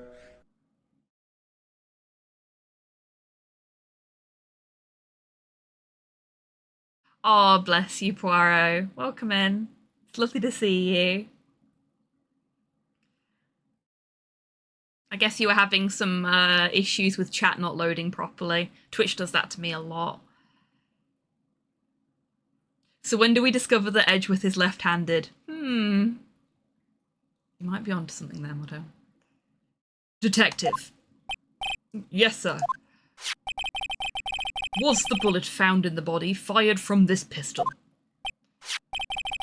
Yes, the ballistic markings on the bullet match the pistol. Hey, Nick. What does he mean, ballistic markings? I find it really fun that they've gone for the simplest terms for forensic things in this that they can to make it more palatable for people that wouldn't know the technical terms. It's also very accurate to the kind of way you would expect this information to be passed through a court case where there's a jury present. There obviously isn't a jury present here. But what you would probably expect from a they'd normally have a forensics professional come in to explain the striations. Oh yeah, the fucking CSI can fuck off. Normally what would happen is that a forensics expert would come in. They'd have, specifically for this, they'd have a ballistics expert. Because just because you do forensics doesn't mean you know everything about specific kinds of forensics. And frankly, ballistics experts are a special breed. Because they're people that really like guns. But, you know, in a scientific capacity. But you wouldn't expect the detective, the lead detective on the case, to be giving that information. You would expect a forensics professional to come in and present their findings. So you'd have... what would have happened here is the gun would have been used for a test firing in similar circumstances so that a sample bullet could be taken from it. This would allow them to compare the striations on both bullets because every single gun has a unique way of damaging the bullet as it fires it. It's basically the gun version of a fingerprint.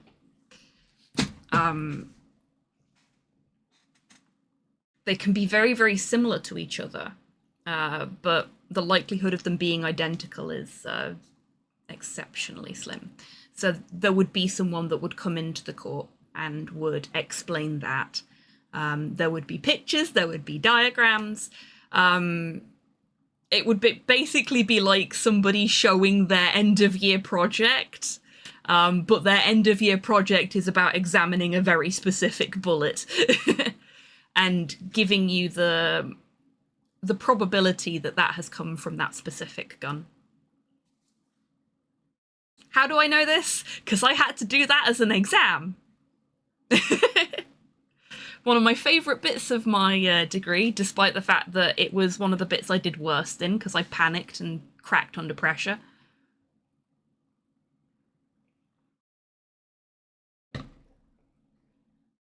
Ballistics experts are what happen when benign gun nerds don't get a job as Master of Firearms and Artillery at the Leeds Armoury Museum. Yeah, that's fair.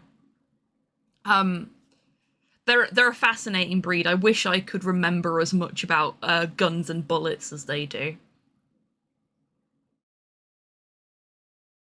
Exactly, Modho. I mean, maybe not quite Sesame Street, but they do, the expert witnesses will be called in for things like forensic stuff. Also, the person that did the autopsy would likely be called in to confirm what they'd put in the autopsy.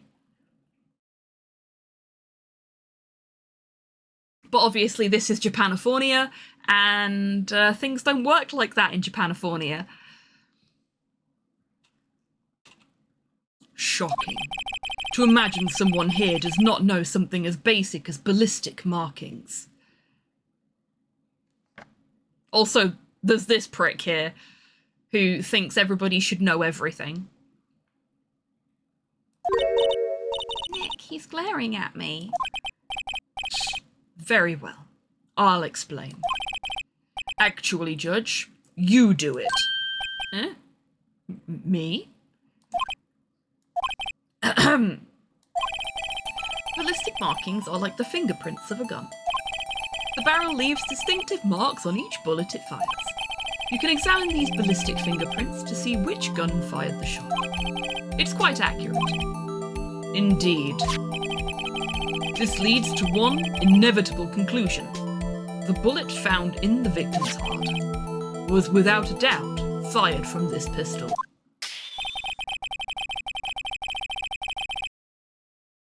Ah, I see, Poirot. With the help of the Cookie Monster, here I am.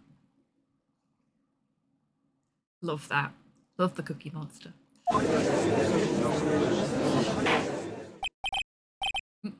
Order! Order! This is bad. This makes it look like Edgeworth did it. Well, Judge, I'd say it's almost decisive, yes.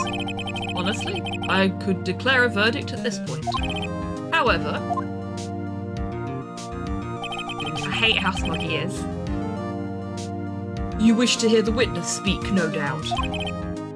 Very well. I am somewhat fatigued, and so I will take a brief break. I will call my witness after the recess, which will last 10 minutes. Judge? Yes. Hello! Hello, Edgar. Welcome in. Hope you're doing well today.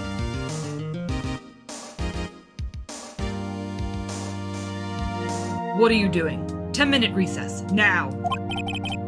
But wait, Just bang your flimsy gavel and get on with it, man! Yes. This court will take a 10-minute recess. Who's running this court anyway?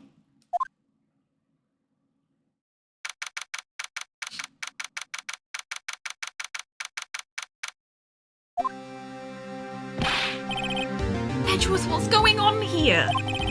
Your fingerprints were on the murder weapon? And that foggy photo makes one thing clear. The only one who could have shot that man was the person in the photo. True. Was that you in the boat? Yes, it was me. What?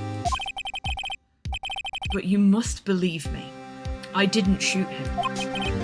Then who did? I don't know. You don't know? Weren't you right there? How sad he looks. I want to give him a biscuit and tell him it's going to be okay. I heard a gunshot from very close by. Then the other man fell from the boat. I can't say why, but I thought at the time that he'd shot himself. You mean it was a suicide? That's the only explanation I can come up with. Huh. How am I going to convince anyone of that? It was Gordy with a 22 in Gord Lake, exactly. Say, Maya? Huh? What? Any progress with Mia? Oh, sorry. It's no good. Ugh. I know. I'm no good for anything, am I, Nick? I can't call my sister. I might as well not be here, right? No. I need you here. No, of course not. I need you here. I can see you're always trying to help out. Even if you don't actually help, it's the thought that counts, right?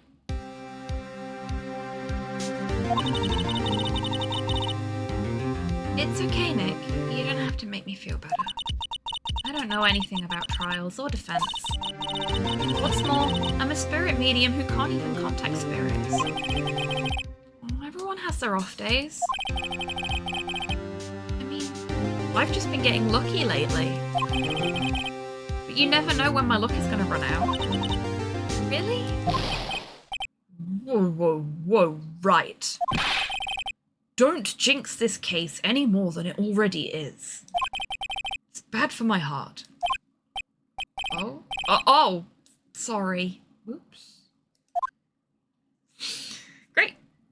Now everybody on this side of the bench is sad. Court is back in session. Mr. Von Karma, call your witness. Yes. Will Miss Lotta Hart take the stand?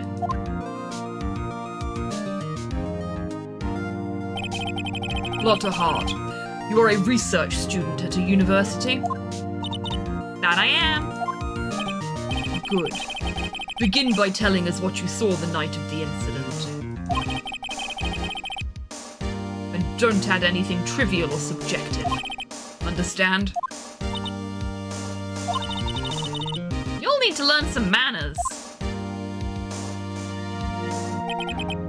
Understand? Yeah, I understand. I understand. Very well. Your testimony, please. So you can see how far away from previous trials we're straying here. Because obviously Lotta hasn't had to say who she is or what she does. Any of the preamble that we'd normally see when a witness is called, all out the window. Von Karma's just taking complete control of everything. He's frightened the judge into submission. He's kind of frightened us into submission.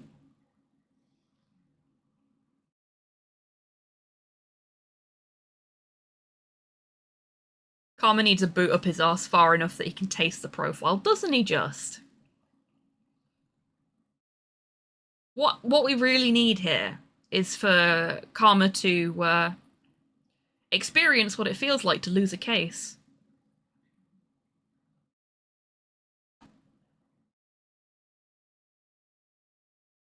You are pretty much on the money there, Poirot.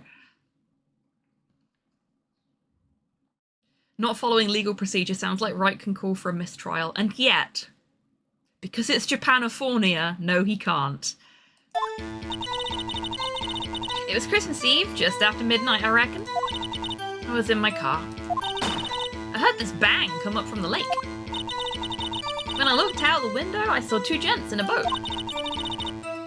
Then there was another bang. There wasn't nary a thing on the lake but that boat. Okay. Useful piece of information given to us there. Did everybody catch it? Enough. Huh? Judge. She happened to take a photo of the incident. This is that photo. I accept it as evidence. Well, this is a surprise. This looks like the very moment of the murder.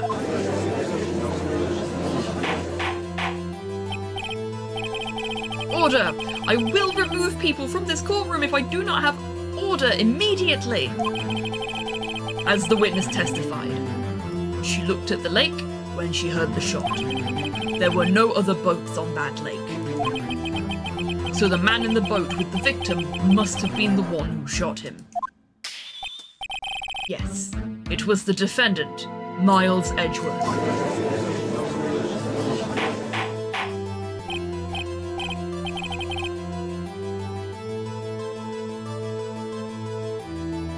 Order! Order! Order! I will have order! Thank you, Rocket. Well, Judge. The evidence is decisive. I have very little doubt about this case. Very well. This court finds the defendant.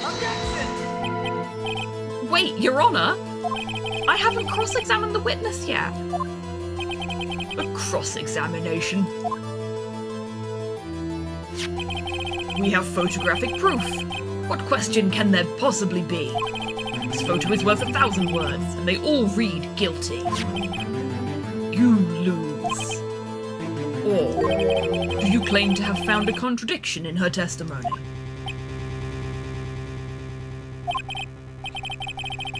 Very well. If you have to, you may cross-examine the witness. You will only flounder and ask meaningless questions. You will fail to find anything. And then I will have you held in contempt of court. Nick? Contempt? Contempt of court, you know? I guess I understand. Well, what are you gonna do? Do you really think there was a contradiction with the facts in her testimony?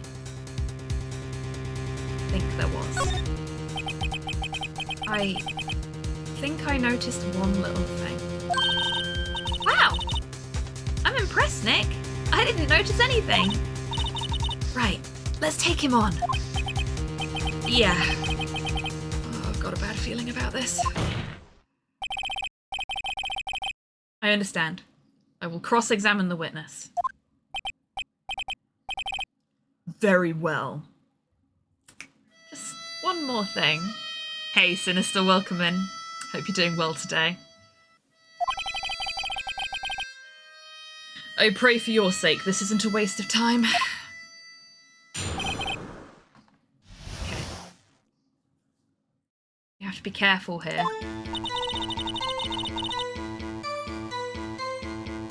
So let's go into our court record and reevaluate everything that we've got. We've got Lotta's camera, which was set to automatically take a picture when a loud noise was detected. We've got the autopsy report, which wasn't particularly helpful. We've got a photo that was taken at 12:15 AM. So that could count as just after midnight. We've got the bullet, and we've got the pistol. Now, here's what we know about the pistol. It's 22 caliber. We have the bullet for it right there. was fired 3 times, and it bears prints from Edgeworth's right hand. Now, from what Lotta has said in her testimony, she heard 2 loud bangs. She heard a loud bang, she got out of her car, and then she witnessed the murder. This pistol was fired 3 times. That means there should have been 3 loud bangs.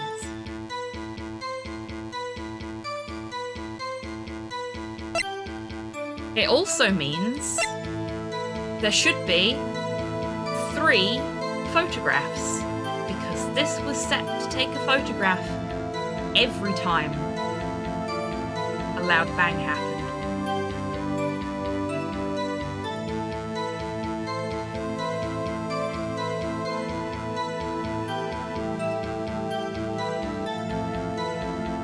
The photo shows no muzzle flash. Exactly.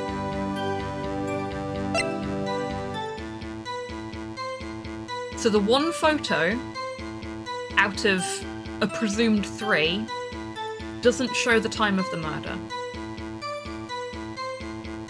It can't do.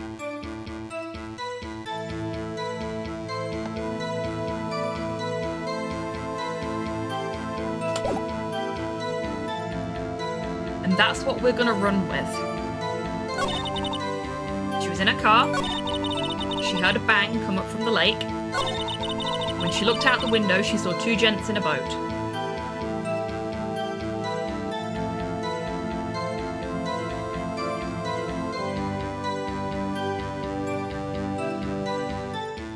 In reality, a sound-activated camera will never detect the flash from the shot that triggered it, but in-game logic does it. No, Edgar. No, it does not. But the bang and the flash should have occurred quickly enough together that they would have been captured in the photograph.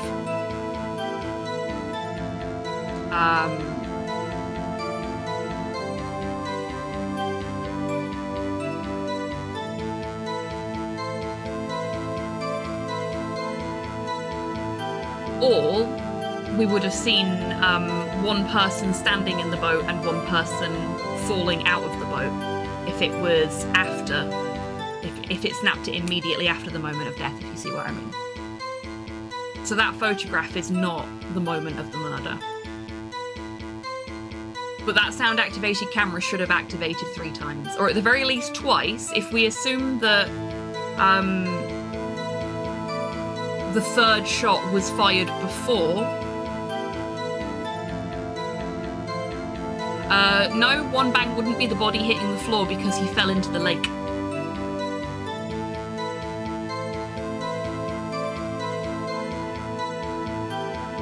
So, yeah. If we assume that the 3rd shot was actually the 1st shot and was fired prior to what transpired at the lake, there should still be 2 photographs, and we only have 1 in evidence. Splash not loud enough? Well, it depends on how things are configured, but she did say 2 loud bangs, and a splash is a very different sound from a bang.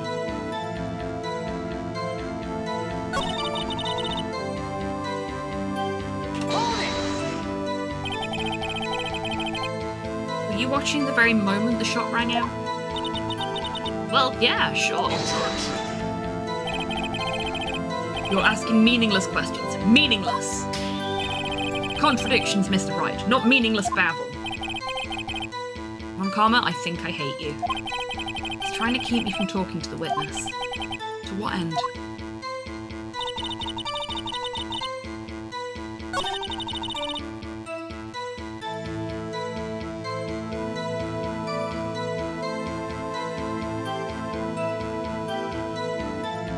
On a related note, It's Raining Men and Let the Bodies Hit the Floor could be just 2 songs about the same event from a different perspective. Thank you for that Emperor's New Clothes logic on those 2 very popular songs there. Wow. Excellent work. Let's try presenting the gun. And see if that works. This is the bit that always gets me.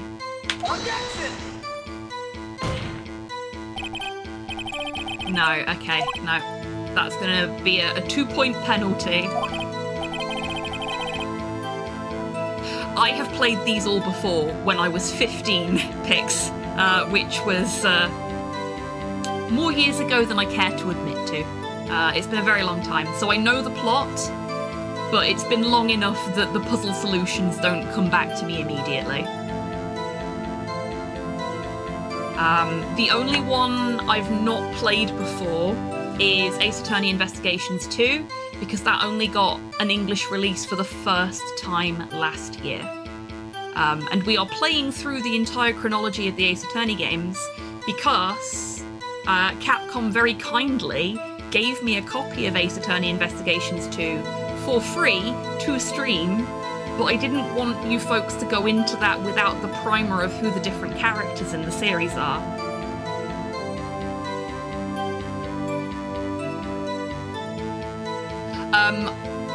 We still operate the no spoilers policy because there's a lot of people here that have never played these games before. There are a lot of people that have played them before as well, but we're trying to maintain the first time experience of the games for those folks that haven't played them. So spoilers, no thank you. If I am struggling to remember the solution to a particular puzzle, then I will ask for assistance from chat, and you are welcome to point me in the right direction at that point if you want to. Or to puzzle things out if you've never played these before. But yeah, no spoilers and no backseating is the general rules of the channel overall.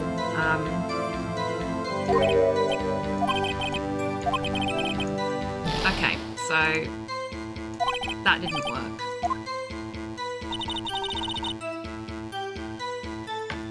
We really need to get more information out of her about that second bag. Hey, no spoilers, you fucking shitebags. Exactly, Sinister. Oh shit, we've got a break coming up.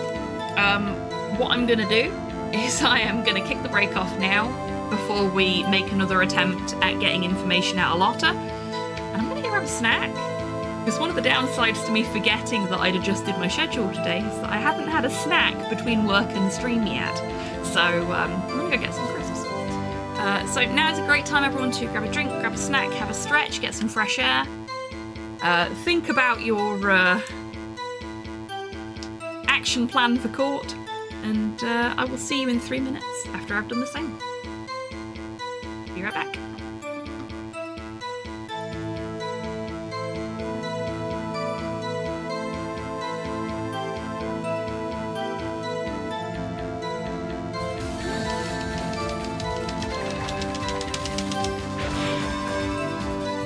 We just kissed him goodnight.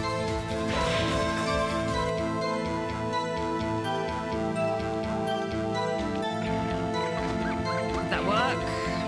Yes. Perfect.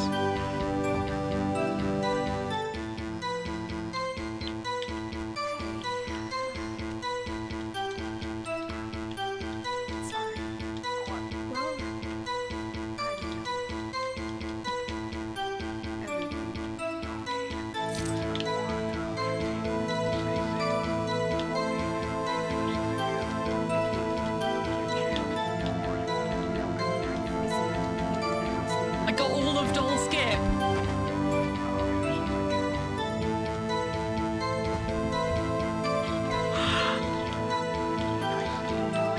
That was a perfect tabless Doll Skip, everybody. I have never done that before. I will be reading This Be the Verse by Philip Larkin.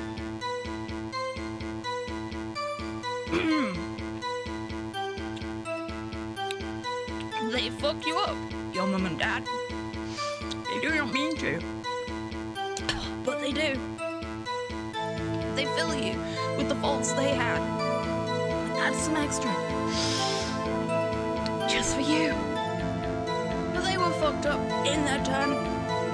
It falls in old style hats and coats.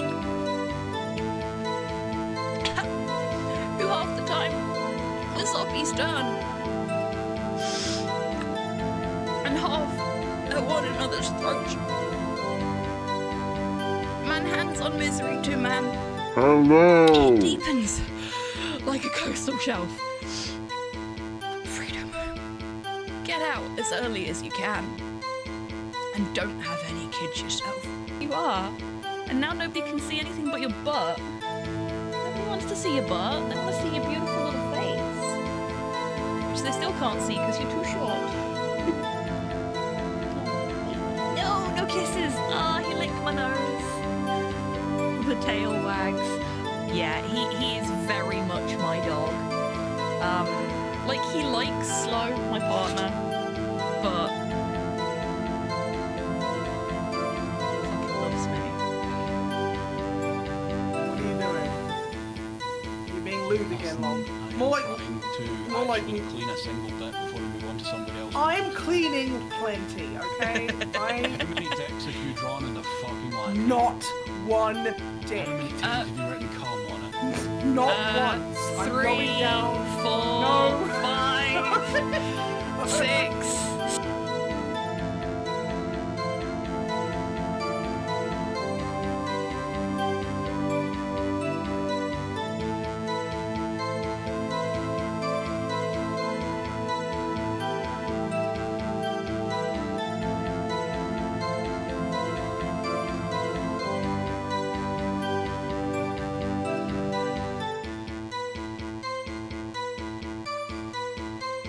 Welcome back from the break, everybody. I hope you're all feeling refreshed. And welcome in, Pom. I hope you're doing well today. The music is busting, you're right. I really needed that packet of Monster Munch, apparently. Hadn't realised quite how hungry I was.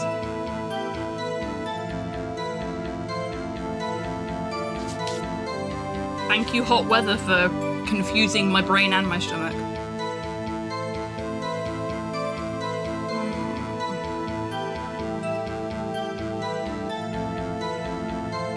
Okay, so.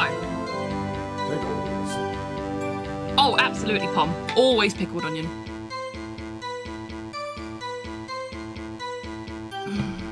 Love me some pickled onion.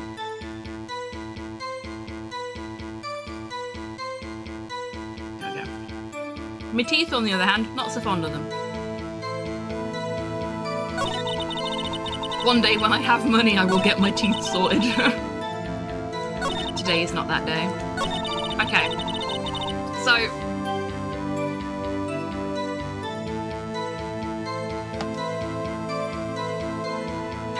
excellent.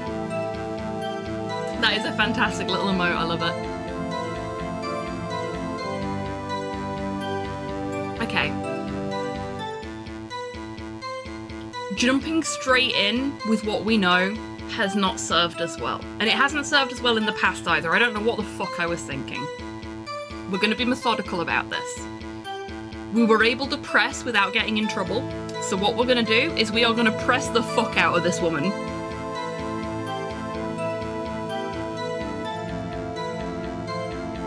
Welcome back, Edgar.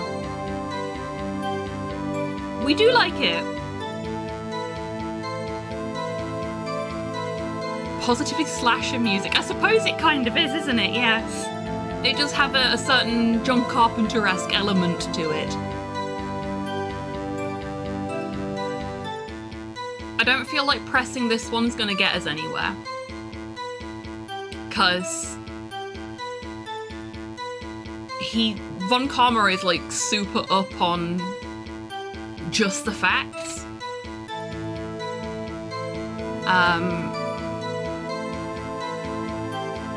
And this, she says, I reckon at the end of it, so it's her opinion. It's a miracle it even got into the testimony in the first place. But I suppose it probably benefits Von Karma's case, so of course he let it slide. Just this once. She was in her car. Okay, tell me more about that. Why were you camping there anyway? I'm a research student at my university. I was taking pictures to use in my research. What research? This all sounds suspicious. Miss Hart, you're sus. Could you be more specific about your research?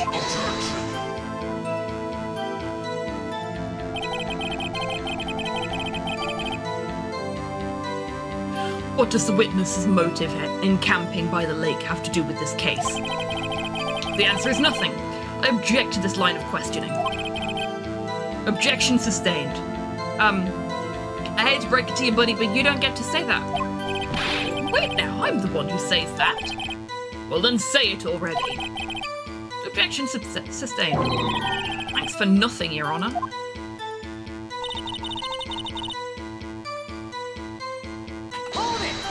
Looking at my keyboard like, is tab Q? No, tab is not Q, Hobbs. Come on. Get your shit together. So you weren't looking at the lake at the time? Nope. I looked after I heard that noise. She said that already. I asked you to find contradictions, not leisurely chat with the witness.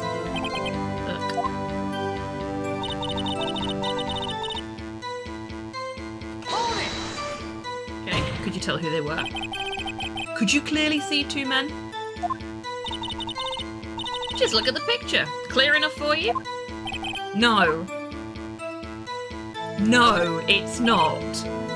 There are two bodies.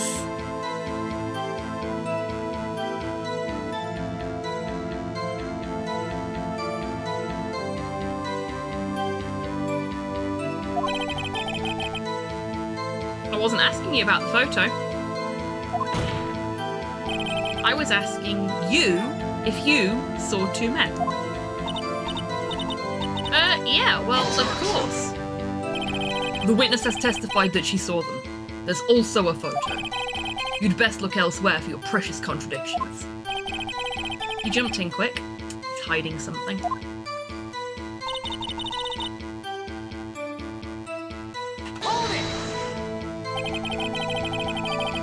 Were you watching the very moment the shot rang out? So we did this already. Well, yeah, sure.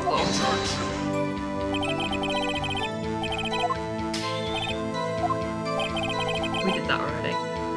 But I'm gonna read this one again because I love it. On Karma, I think I hate you.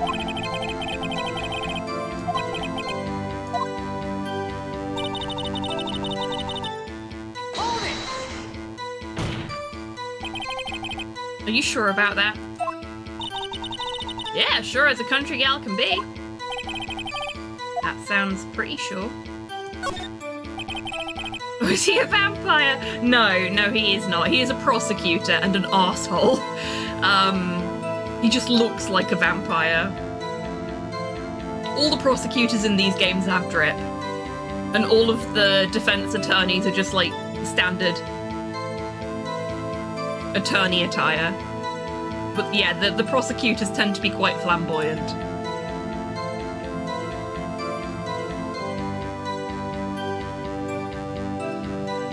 How come you're so sure? Well, heck, I scanned the whole lake. Scanned the whole lake? Almost sounds like she was more interested in the lake than the boat. Miss Hart, you... How else would you know they're the villains? Yeah, exactly. All villains are flamboyant, right? That's how it works. But not all flamboyant people are villains.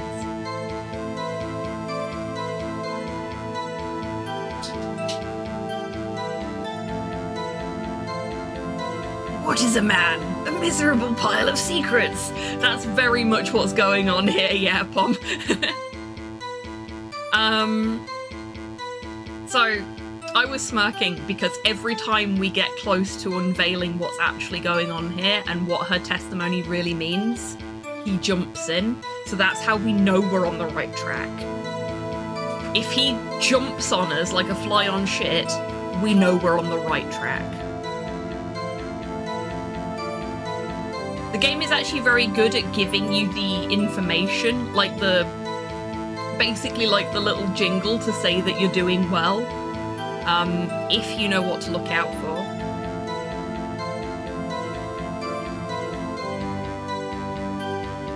And the problem I always have, partially because I've played these before, is that I'm trying to go from A to like D, and I need to go to B first. Brain's getting ahead of itself. Mr. Wright, the witness has answered the question in full. No need for further questions. Objection sustained. That's what I'm... Sustained. Yes, of course. Oh, great. Enough. I think we've heard all we need to hear, Mr. Wright. Seems you are unable to find a contradiction in the testimony worth noting. But Your Honour...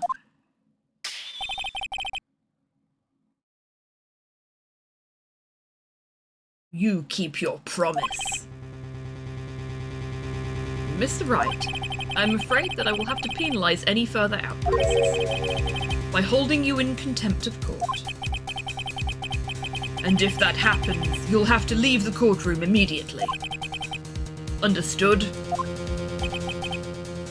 Promise? What promise? He didn't make a promise. Von Karma is putting words in his mouth and he's following him.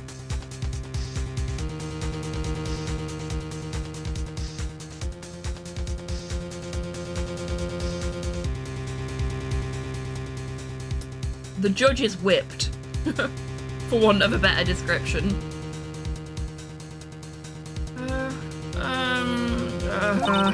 Nick, Wallace's testimony is fishy, Nick.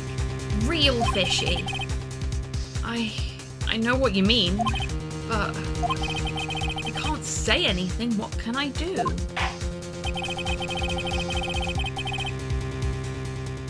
I believe we've covered the evidence sufficiently to make a decision. Then pass your judgment. Very well. Mr. Miles Edgeworth, please take the stand.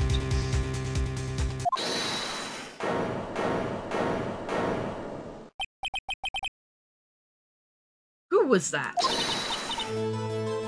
It was me. Maya. Is something wrong? Do you need to use the facilities? No, I don't. Lotta Hart, your testimony stinks. It's unclear whether you were actually looking at the lake. It's highly doubtful you actually saw Mr. Edgeworth. Tell us the truth. This is a matter of life or death. Lotta, did you really clearly see Mr. Edgeworth that night? Did you see him fire that pistol? You will stand down. The court does not acknowledge the defense's outburst. Answer me, Lotta. What's the big idea, treating me like some kind of criminal? I saw him, I swear it. I saw Edgeworth. Enough.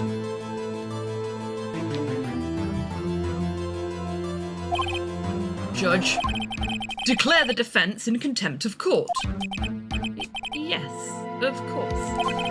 I'm sorry, but you were warned. Guard, escort Mr. Wright out of the courtroom. He is in contempt of court and must leave. No. No! Wait. I was the one who made the outburst, Your Honour. Nick is innocent. Huh. What's the difference? All that remains is for the guilty verdict to be declared. Isn't that right, Mr. Phoenix Wright? Wrong. Wrong. What? Did you hear what Miss Hart just said? She said she clearly saw Mr. Edgeworth. That was not in the testimony. That changes her testimony, and I have a right to cross-examine her again. Nani?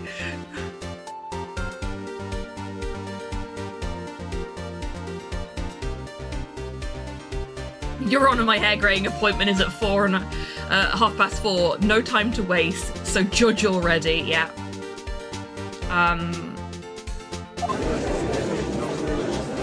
Here we go. Order! Order! Order! Order!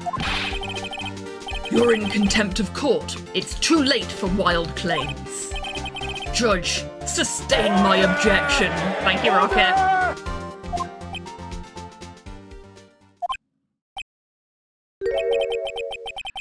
I'm sorry, Mr. Von Karma, but I cannot. What? Miss Lotta Hart has made a new testimony. The defense does have a right to cross-examine her again. But he is in contempt of court. No, I am. I'm contempticus. If you're gonna arrest someone, arrest me. Very well. Maya Fey, you will leave the courtroom immediately. Nick, I did what I could. You have to do the rest. Good luck. Maya.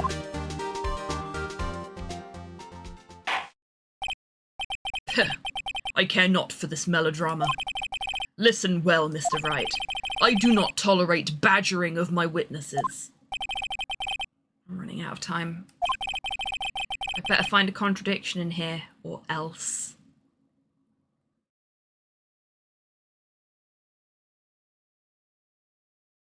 This is reminding me of witness for the prosecution. You did not see the accused strike the victim, but you wanted to. How about raccooning? Is that like filibustering?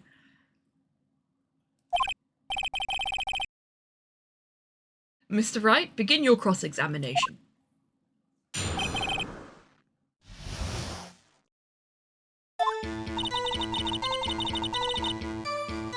Okay, that's all we've got. What about the other man? You cannot expect to be allowed to blithely ignore your promise, Mr. Wright. I believe you claimed there was a contradiction in the witness's testimony. Well, find it. If you can. That's fine. That's fine. I'll take the penalty. That's my own fault. That's it. I don't know if I can find anything. We can. But I can't squander Maya's efforts either.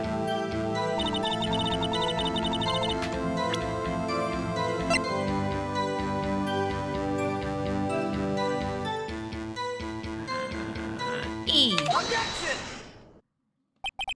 Got you. Got you, Miss Hart. Finally. What? You got what? Look at this photograph. Look at this photograph. The photo I took? The very same.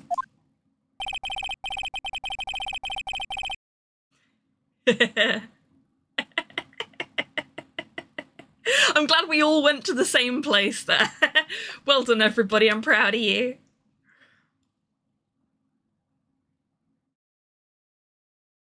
Every time I do it, it makes me objection. Hang on, do I have a button for that? I do. Look at this photograph. Every time I do it, makes me protesto. Ta-da! Hey, Proc, welcome in. I hope you're doing well today.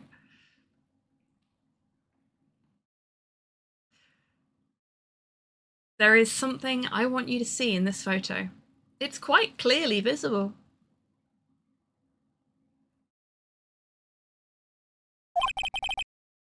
The fog. Miss Hart. So? This picture was taken with professional high-quality film, correct? Yet even it could not capture the faces of the men on the boat.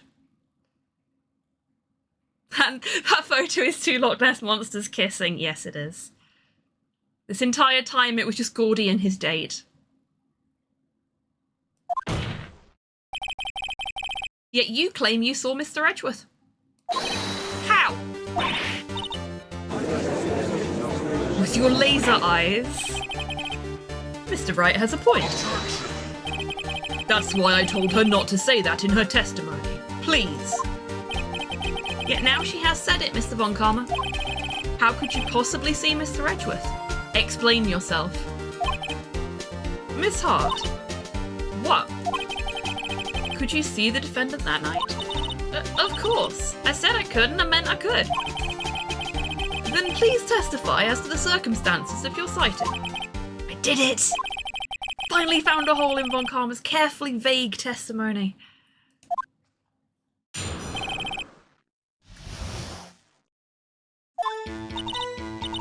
You're right. It was a cold night and the fog was thick as grits. So once I was finished setting up my camera, I got back in the car. Still, brought my binoculars with me.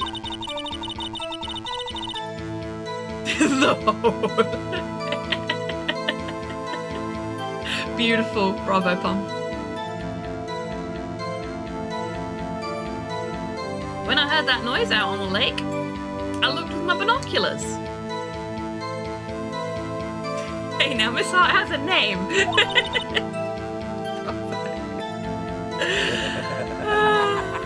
See? No problem.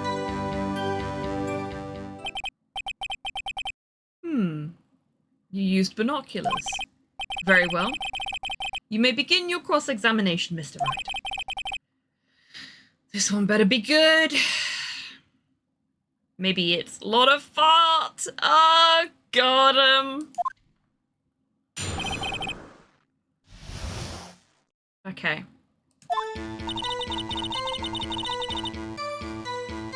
Lot of stinky, lot of rinky. Yep.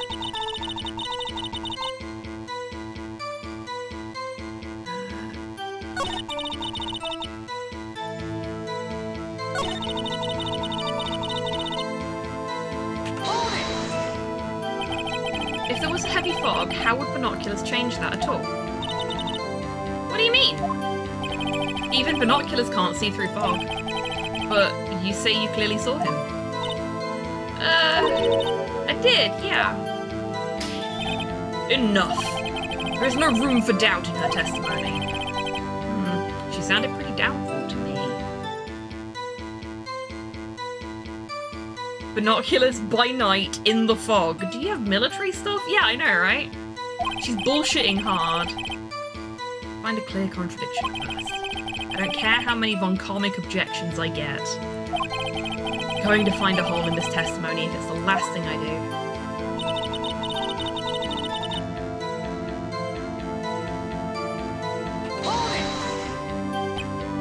So, how could you see Edgeworth? Now just hold your horses for a second. You hasty Yankee types would never find a gal where I'm from. Defense attorneys have trouble with that as it is. That's rude. Nobody. Oh, Phoenix! Oh, buddy! It's okay, we love you! Welcome back, Model. Phoenix definitely needs a hug. Edgeworth loves you. Yeah, he does. He'll never admit it, though. Never admit it. Poor Phoenix. I'm screenshotting that for later.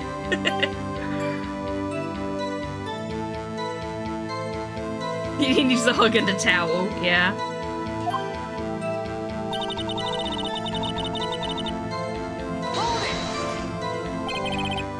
Your camera? Yeah, it's got an automatic. The issue we are concerned with here is Miss Hart seeing Mr. Edgeworth. The camera has nothing to do with this at all. Objection sustained? He's not letting her answer any of my questions.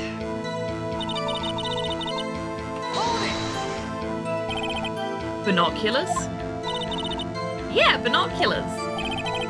Yesterday you mentioned that you were out looking for shooting stars, correct? Well, yeah. Wouldn't you need a telescope, not binoculars for that?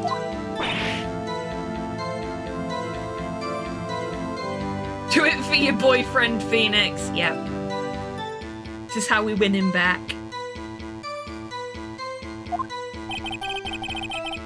I've got doubts about your camera too.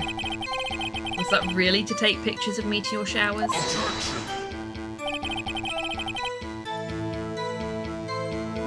That's a face, Lotta. It's a lot of face, if you will. The camera is irrelevant to this case. Oh, but it isn't. You can't say that for certain. Mr. Wright, is the camera really relevant to this case? If you believe it is, you may continue with this line of questioning. But know this. If you find nothing with this, there will be consequences. Well, Mr. Wright, do you wish to press further about the camera? Yes. This is make it or break it time. The camera is of utmost importance, Your Honor. It is perhaps the key to this entire case. Therefore, I will continue my line of questioning. Wow, maybe I went a little overboard there. Very well. Miss Hart, you will testify to the court about the camera. Yeah, I hear ya. The camera was set up to take pictures of a meteor shower. Tell me more about the meteor shower. Miss Hart, what made you choose that lake to photograph meteors? You know the fog gets thick on the lake. It's not very suited to stargazing. Yeah, well, you see, I guess I wasn't thinking too straight, huh? Mr. Wright, I will not have you badgering my witness because of her challenged intellect. Now, wait a minute. Continue your testimony. You were saying how it was that you saw Edgeworth. No unnecessary comments, please.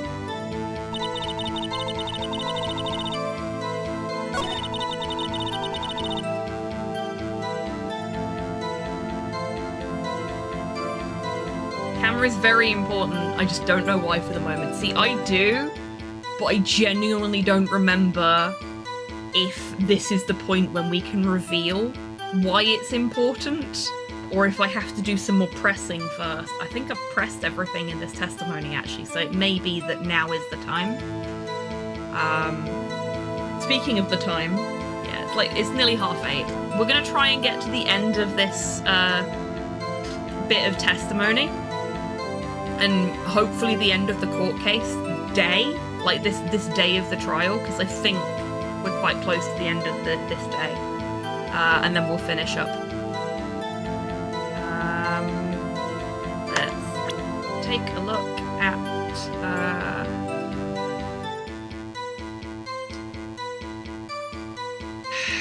I wanna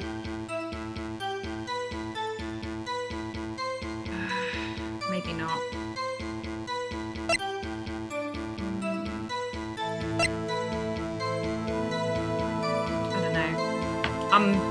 I feel like I'm missing something here, but I don't know.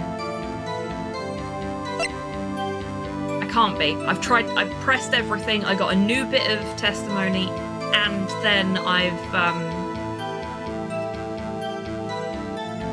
tried to press that and been stonewalled. So I think now is the time. And I can afford to fuck up 3 more times. So...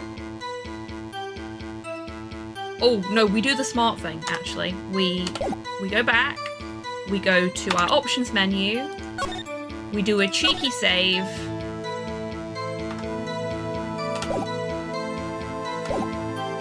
and then we present this.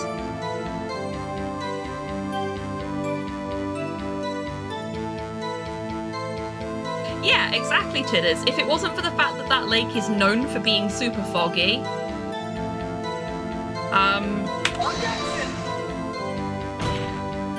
is this right? Hey, Arcraft, welcome in. I hope you're doing well today. Because everyone knows that meteor showers are very loud and low over the water, exactly. When in doubt, save scum, yeah. Like, this may not have been the right thing to present at this point in time. But basically, what I'm trying to get to, and what I can't remember how we get to from this point in her testimony, is that she wasn't there to photograph a meteor shower. She was looking for Gordy.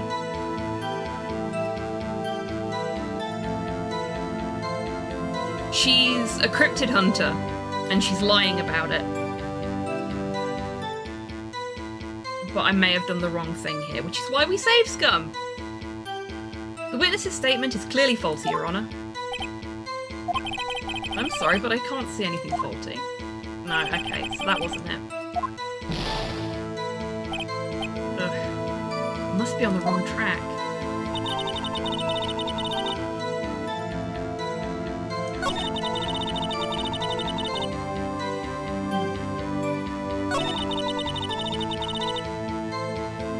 I did try and press this, didn't I? I'm gonna try again, just in case.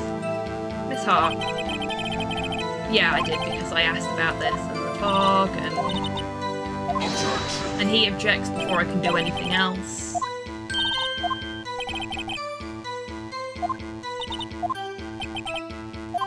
Yep, okay. No worries, you enjoy your dinner, Arcraft. It is something to do with this. So let's try a different piece of evidence.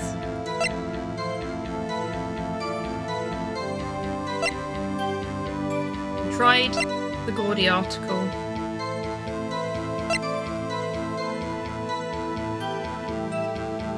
We could try just taking... just going at the camera, yeah.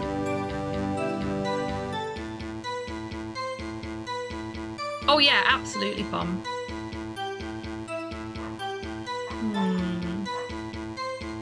It's either going to be the camera or the photograph that was taken. Because the photograph that was taken clearly shows the camera was pointing at the lake, not at the sky. And if you were photographing shooting stars, you'd want it pointing at the sky.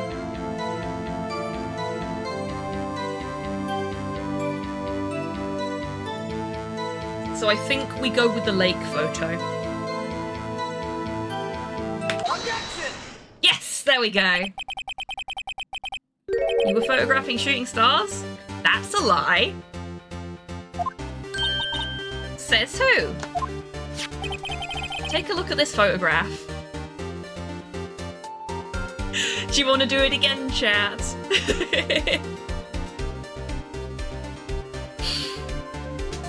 Because every time I do, what does it make me? Thank you, what the hell? Behold, this photograph. Thanks, Tinnis. Oh. Best community on Twitch, hands down, because you run with these fucking things every time. Appreciate you lot. You rock. You rock more than Chad Kroger. Okay. Look how smug he is as well. This was taken on an automatic setting, was it not? Yeah, that's right. You have to point a camera upwards to take photos of the stars, Miss Hart. But as this photograph clearly shows, the camera was pointed directly at the lake. We got her. We got her. Mr. Wright, what are you driving at? The witness was not at the lake to photograph shooting stars, Your Honour. Well then, what exactly was she photographing? Okay, now it's time. Look at this graph. Excellent. Now it is time for the article de resistance.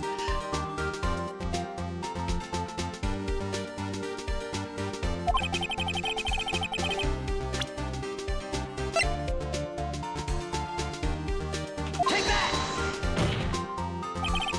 Miss Hart, this is what you were trying to photograph. What's this? A newspaper article? Gordy? Ah, the sighting at Gord Lake. Well, Miss Hart, I never heard of no lake monster. You got proof or something? You just gave me my proof right there. Nobody said lake monster. You said lake monster when we said Gordy. Oh my god! Perfect, Pom. Bravo. Let's see you prove that I was down at the lake trying to photograph this Gordy.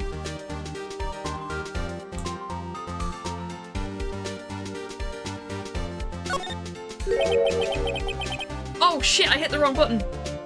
Well, I don't have to. Bah, your ineptitude is entertaining, Mr. Wright, but enough is enough.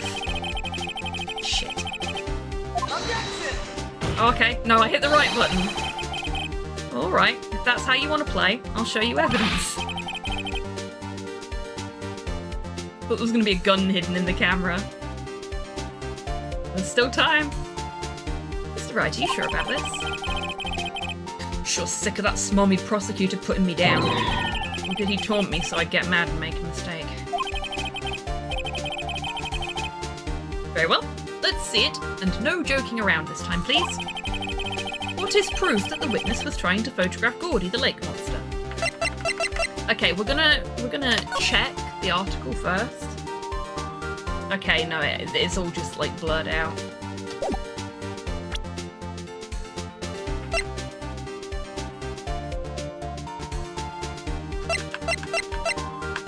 So all we can do is present the camera here, I think. And we are not allowed to save scum at this point. It doesn't let us, if I remember rightly. Because we are forced into the present evidence screen. Okay.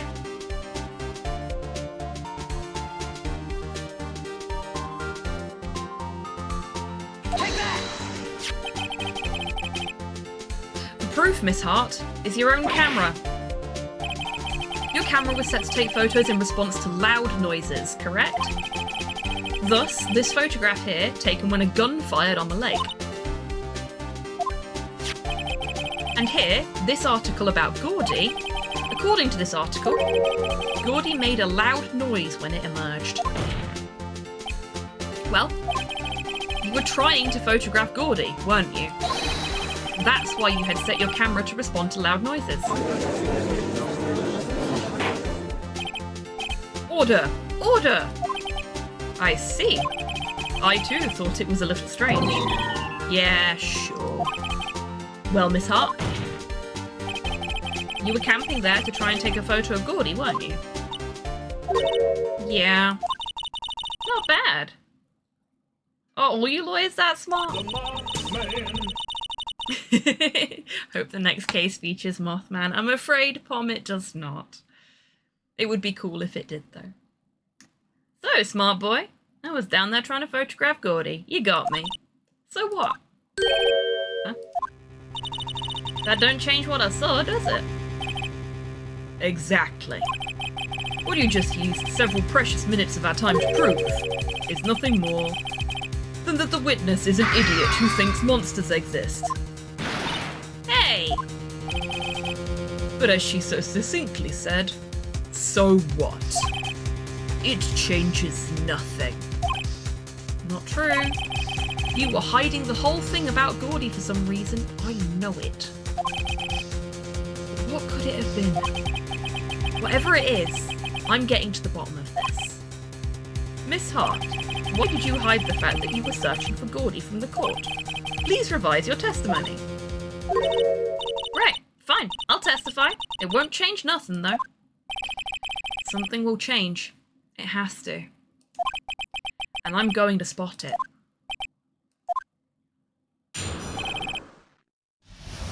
Yeah, kinda, Pom. They can also arrest her, but they're not going to. Because this is a fucking clown court. Not literally, obviously. There's no clowns here. This time. Actually, I'm not a research student at a university. I'm an investigative photographer. Imagine what a scoop it'd be if I got a picture of that monster. That's why I was camping out by the lake. But that's all I was hiding. When I heard the bang, I looked right straight out at that lake. There wasn't much else to look at, so I just watched the boat the whole time. Then I saw a flash near one of the men's hands, and I heard another gunshot. I was looking right at that boat the whole time, cross my heart and hope to fry. I don't believe her.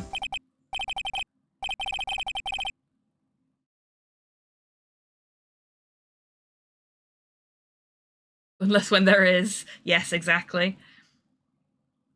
Mr. Chuckle, attorney at law. Your Honor, I can prove that Pennywise did not eat those children. If the clown shoe does not fit, you must acquit.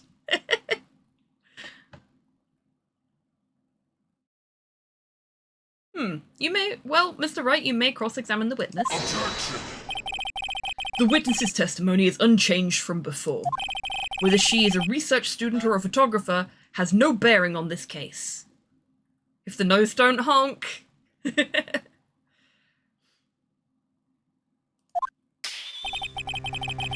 There is no need to waste more of our time with another pointless cross-examination. Bitch, get away from my cross-examination. I claim the defense's right to cross-examine the witness, Your Honor. Karma's up to something, I know it. He doesn't want me to cross-examine her because... Why? Was there a contradiction? A lot of crosses were examined today. They were.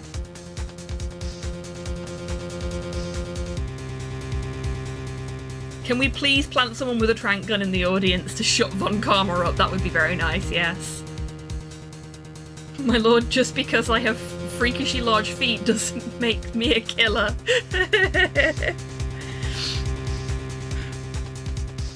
But everybody knows that, all good-hearted people have little feet.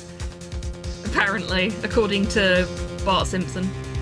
Or was it Lisa Simpson that said that? One of them. One of the Simpson children.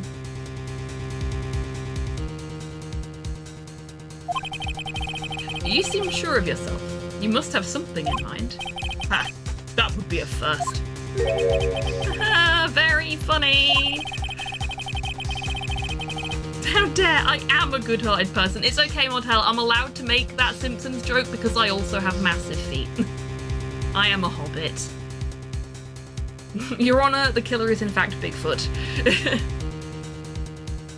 You understand this is your last chance at a cross-examination, Mr. Wright. If there is no problem with the testimony this time, we will let the witness leave. I will announce my verdict at that time, Mr. Wright.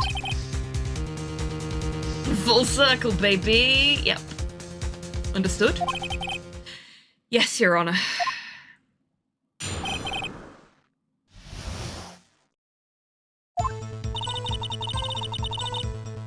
Don't care about that. Don't care about that. Don't care about that. Don't care about that. Okay, I believe that. Manfred von Karma happened to closing statements, Arcraft. He's got basically the entire court wrapped around his little finger. And we have fought so hard just to get this far into the case. Okay. This I want to know more about. Accept us, exactly. He ain't gonna fool us.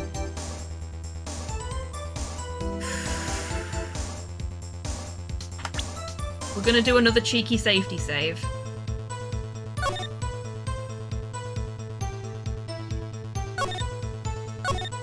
Just in case.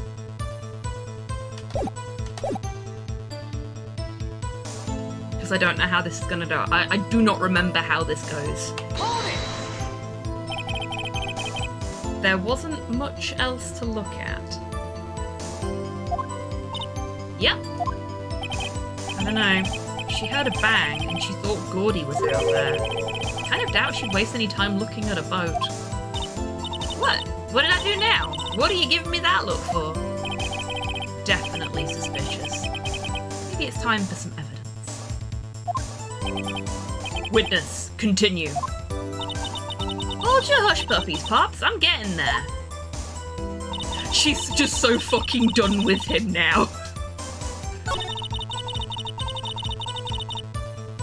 Okay. We need to present something here.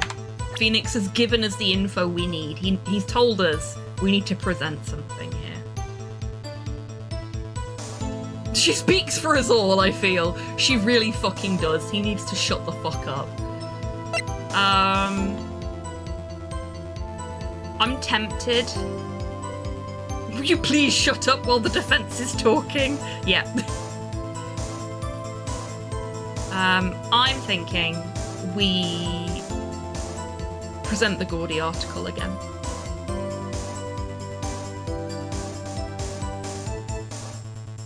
Because she's Gordy pilled, basically.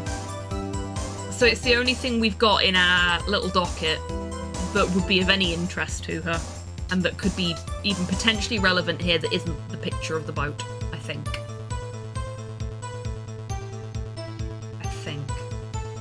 But we've got just enough, I think, unless it insta-kills us, to fuck this up once. So let's see how we go. Keep your fingers crossed that I've got it right this time. Objection! Music stopped, we're okay. Miss Hart, were you really looking at the boat? What's with you? Of course I was looking at it. Was the only thing out there. Any normal person be looking at it. I agree, any normal person would. But you are far from normal. What? You'll want to step over here and say that? You were camping at the lake to take a picture of Gordy. Savage. Yeah, Your Honor, we need to report a murder. We committed it in court just now against this poor innocent cryptid hunter.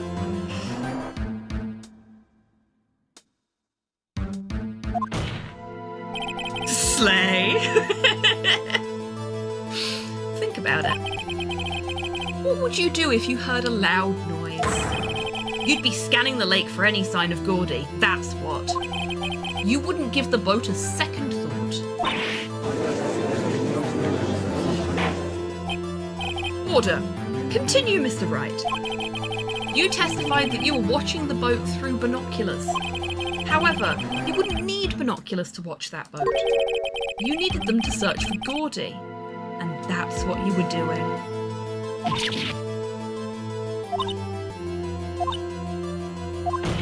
I think we pissed her off. Well. Well, now that you'll mention it, I did sort of take my binoculars and kind of scan the lake a bit. I mean, Gordy might be out there and all.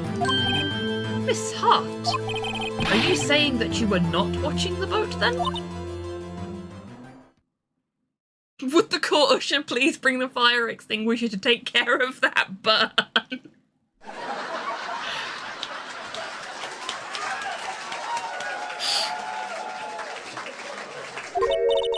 Sorry, y'all. I wasn't fibbing, really. I thought, you know, I could be a witness to a murder and all. Kinda got excited. I was sure I was watching the boat. Till now. The judge's face says everything right there. The Gord is out there, I want to believe. Okay, I genuinely now need a version of the X-Files I Want to Believe poster, but instead of the tree line with the UFO, it's like a lake and like all the grass and shit at the bottom of the lake, and then like, is it a plesiosaur body at the top, so you can just like you're seeing Gordy from underneath.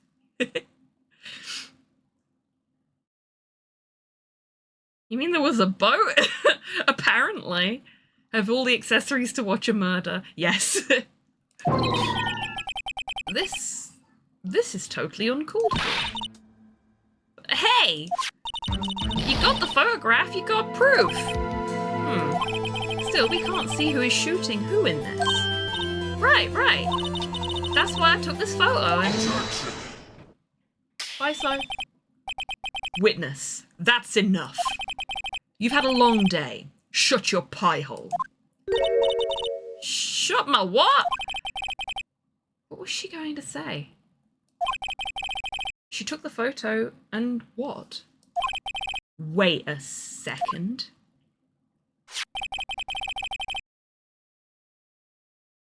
She even had a photograph to prove it. A photograph to prove it, to prove it, to prove it. But you really can't tell from the photo who's shooting. That's why she said she's going to enlarge the photo. She said it'll drop the quality a mite, but should let us see who's who. She enlarged that photo. Why won't Von Karma let her show it?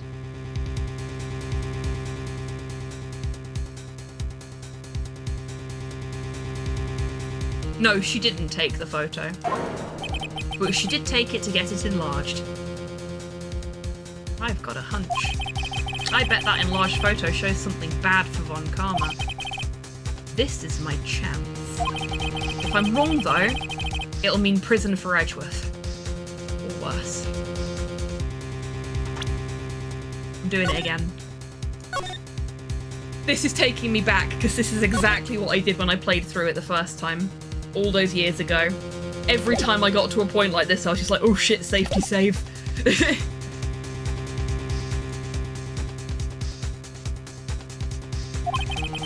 What should I do?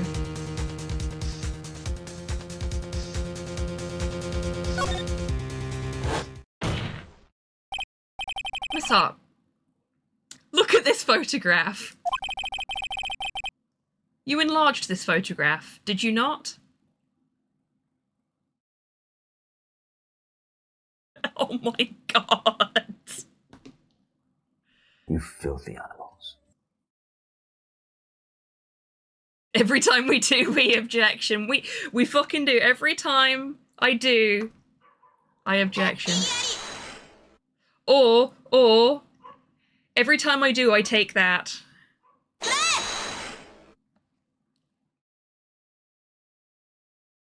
You enlarged this photograph, did you not? Yeah, I did. Why has that enlargement not been presented to the court? Objection! Because it does not exist. What are you all talking about? You were the one who told me not to show it in court in the first place. Got him. We fucking got him. We're dunking on him. You old fool. Gotta keep your witnesses on side, buddy. Otherwise, they'll call you things like an old fool and show shit in court that you don't want them to. What is the meaning of this, Von Karma? We made him go, Tampering. Tisk tisk, yeah. Witness manipulation. Jail forever. 1,000 years jail. How'd you like that, bitch? Yeah. Miss Hart. Show the photo to the court. Show us the enlargement. Objection! The prosecution objects to the submission of this evidence. Objection denied. The witness will show the enlargement to the court. Here it is.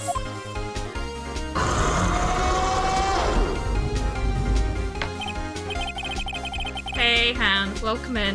Hope you're doing well today.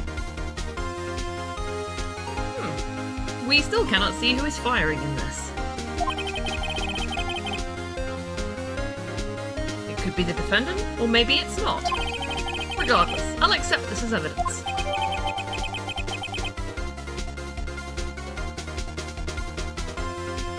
Do you see what I see, chat?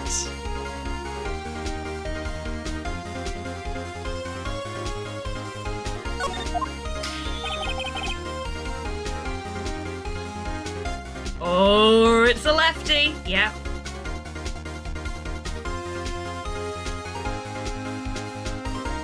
Hey, AI image generator, please upscale this image. Little bit, yeah. Happy now, Mr. Wright? Oh, exceptionally, Mr. Von Karma. There has to be something. You asked for an enlargement, you got the enlargement. Zoom and enhance, yeah. And little good it has done any of us. That's why I requested she not show it. I suppose that this means that the cross-examination is over, obviously. But it's not. But it's not. Then I would like to close the cross-examination of Miss Lotta Hart. And none too soon. That was a flagrant waste of my time. Mr. Von Karma, do you have anything to add? I stated everything I needed to when the trial began. Decisive evidence. A decisive witness. What else could possibly be required? Nothing, of course. Then I believe it is time for me to declare my verdict. Wait, it's not supposed to go like this. There has to be a clue in this photo somewhere. There absolutely fucking is, Phoenix. Use your eyes, buddy. This is bad. Real bad. What should I do?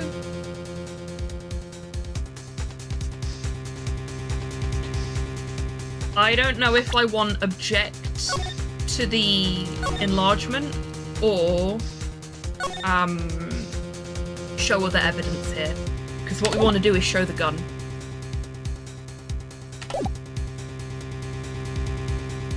But do I need to object to the enlargement first? No, I don't think I do. I think I need to show other evidence. Or do I? Shit. Oh, this is hard.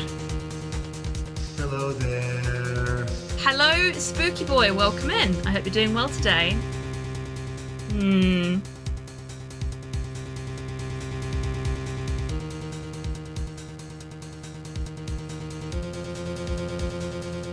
So we've got the gun, we've got the bullet.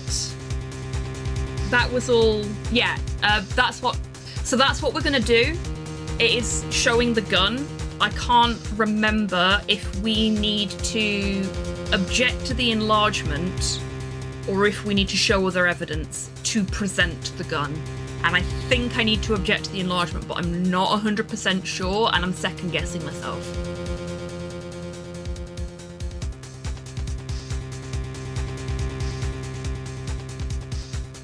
Oh, the gun doesn't look like the one in the photo. You're right, it doesn't. Whether that is because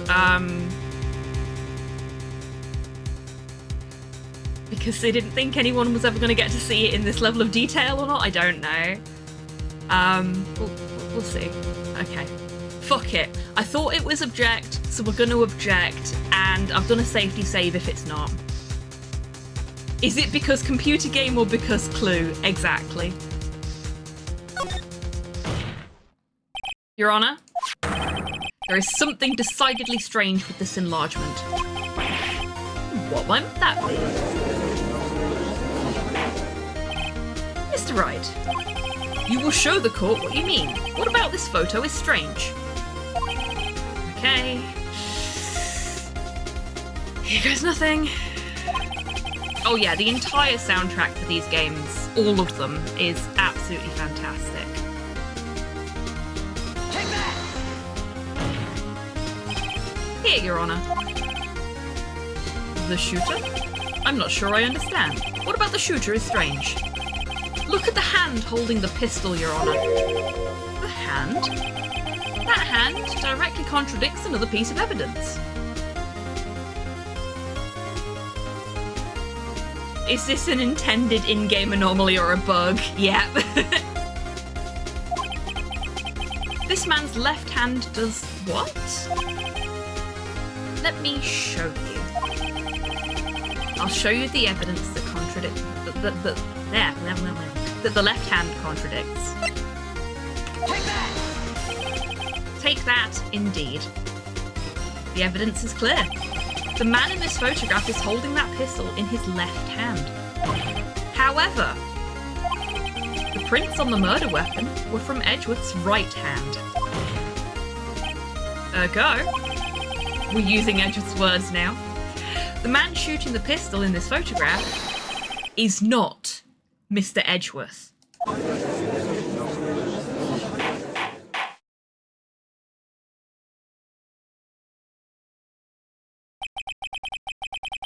Now that everyone in the courtroom has quieted down, I would like to reconvene this court of law. Mr. Wright. Yes, Your Honor. You have given us definitive proof today. We now know that it was not Mr. Edgeworth who fired the pistol that night. However, this leaves us with a rather large problem. If Mr. Edgeworth didn't do it, then who shot our victim? Precisely. As we have seen, there were no other people on the lake that night. Who but the defendant could have shot the victim?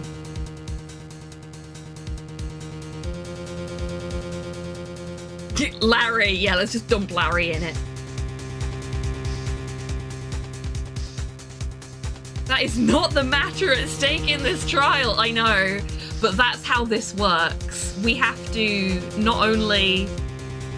We've proven that it wasn't Edgeworth, but we now have to prove that it's not, that it's somebody else, or at least bring somebody else into question. Now, Edgeworth earlier said that he thought that the victim had shot himself for a moment.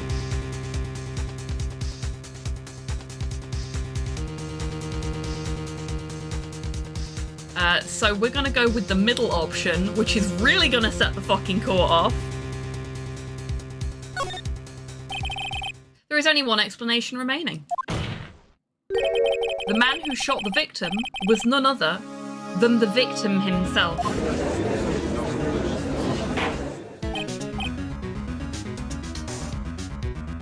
Order! Order! He was a clone! So you're saying that the victim committed suicide? Yes, Your Honour. I can think of no other explanation. Indeed. That does seem to be the only remaining option. I am so very, very sorry, Mr. Wright, but suicide is out of the question. What? An examination of the victim's wound reveals the distance at which he was shot. The distance? The victim was clearly shot from further than a meter away. A meter? That's 3 feet. There is no way it could have been suicide.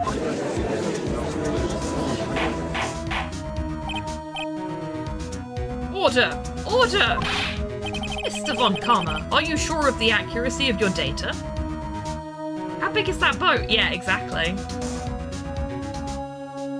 Translate for the Yank audience. Oh my.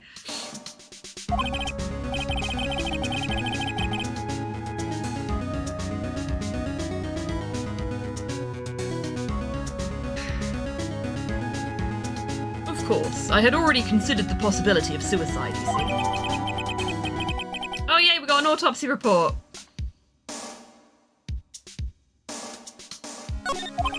That should have been in the autopsy report already. He was already shot when he got on, of course. How do we not think of that? I see.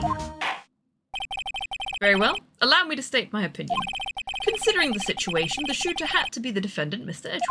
However, the prints on the gun reveal that the shooter was not Mr. Edgeworth. This is a conundrum. Gordy shot. Yeah, it was Gordy. Been Gordy all along. He just wants his peace and quiet. Therefore, I would like to suspend proceedings for this trial for the day. The court orders the defence and prosecution to further investigate this matter. Understood? Yes, Your Honour.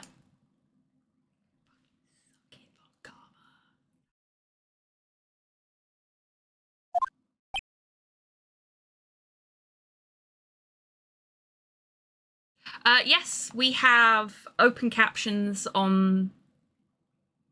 technically, they're closed captions, aren't they?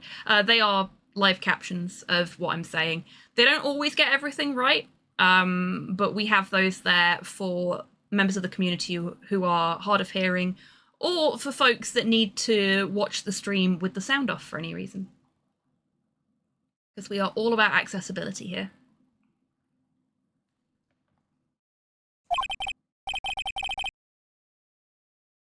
That is all. This court is adjourned. We did it! We got through the first day of trial. Whew, that was a close one.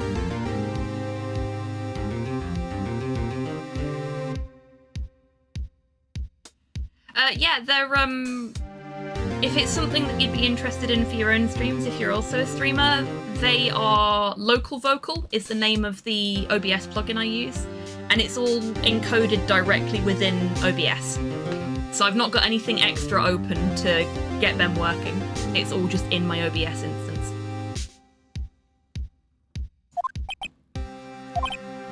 Hey! Don't you have anything to say? No. I have yet to be declared innocent, right? Well, yeah, but what happened out there on that lake anyway? If he didn't commit suicide, then who? The shooter was about a meter away, too. What? Don't give me that look. I did not kill him. I did not murder him. I was just kidding around. Look. I'm gonna go check on Maya. Oh. Right. What? Tell her something for me. What? Tell her to watch what she says in court. That's all. Did it kill you to just state how you really feel with a thanks, Edgeworth? I did not! Oh, hi, Mark! Oh, hi, Maya. I requisitioned a transcript of Lotta's entire testimony. Thought it might give me some ammunition for the trial tomorrow. Of course, she didn't see the shooter, so the only part of her testimony that stood was the bang she heard.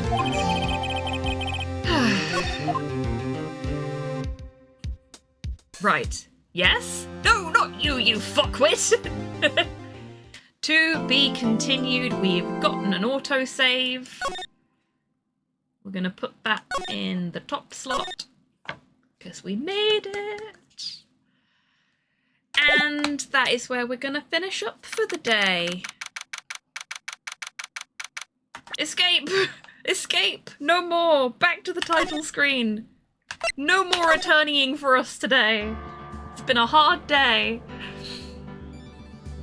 Well, team, you did great. We survived another day in court. We are the best attorneys on Twitch. Probably not, there's probably some actual attorneys on Twitch somewhere. But you know what I mean.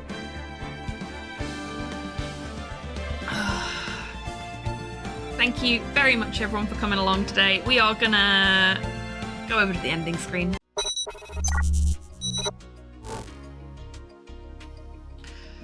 Okay, thank you so much everyone for coming along today. It has been an absolute blast for me. I'm sorry about the mix-up with the scheduling. I will get used to the new setup eventually. Today was just a wonky day.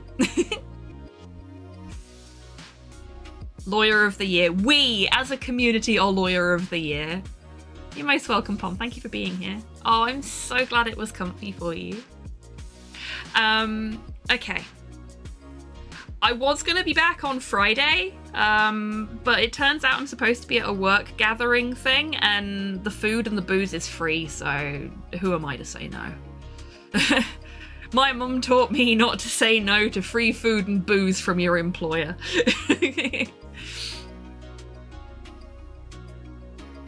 Thank you for being here, Torpor. You enjoy your evening too. So I might be back tomorrow for catching up with Wheel of Struggle. We'll do Marble Madness if that's the case.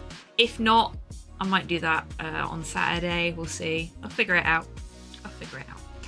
But I will definitely be back on Saturday evening for the Late Night Lounge. I know, right, Modale? No, I'm always very well behaved when I go for a work do. Mostly. If they give me booze, I'll take the booze. Anyway, Farewell, my friend. let's find someone to send you lovely folks on over to. Ooh, what have we got? We've got so many options, everybody. Ooh, heckers. Let's go and see Scorpy. I like Scorpy. Scorpy's a good bean. A fellow point and click aficionado.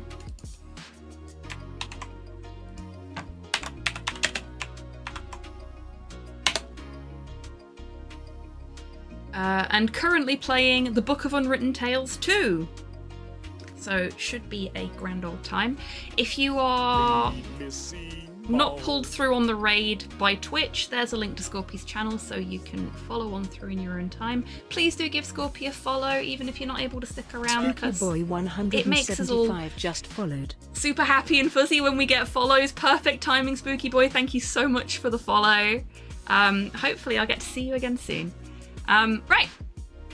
I've told you when I'm likely to be live next. I've thanked you all for being here. So all that's left for me to do now is say, until I do see you next, I want you to take care of yourselves, take care of each other, wash your fucking gavel, and have a fantastic rest of your week, everyone, however you're spending it. Now, take that and go over to Scorpy's place. Bye-bye.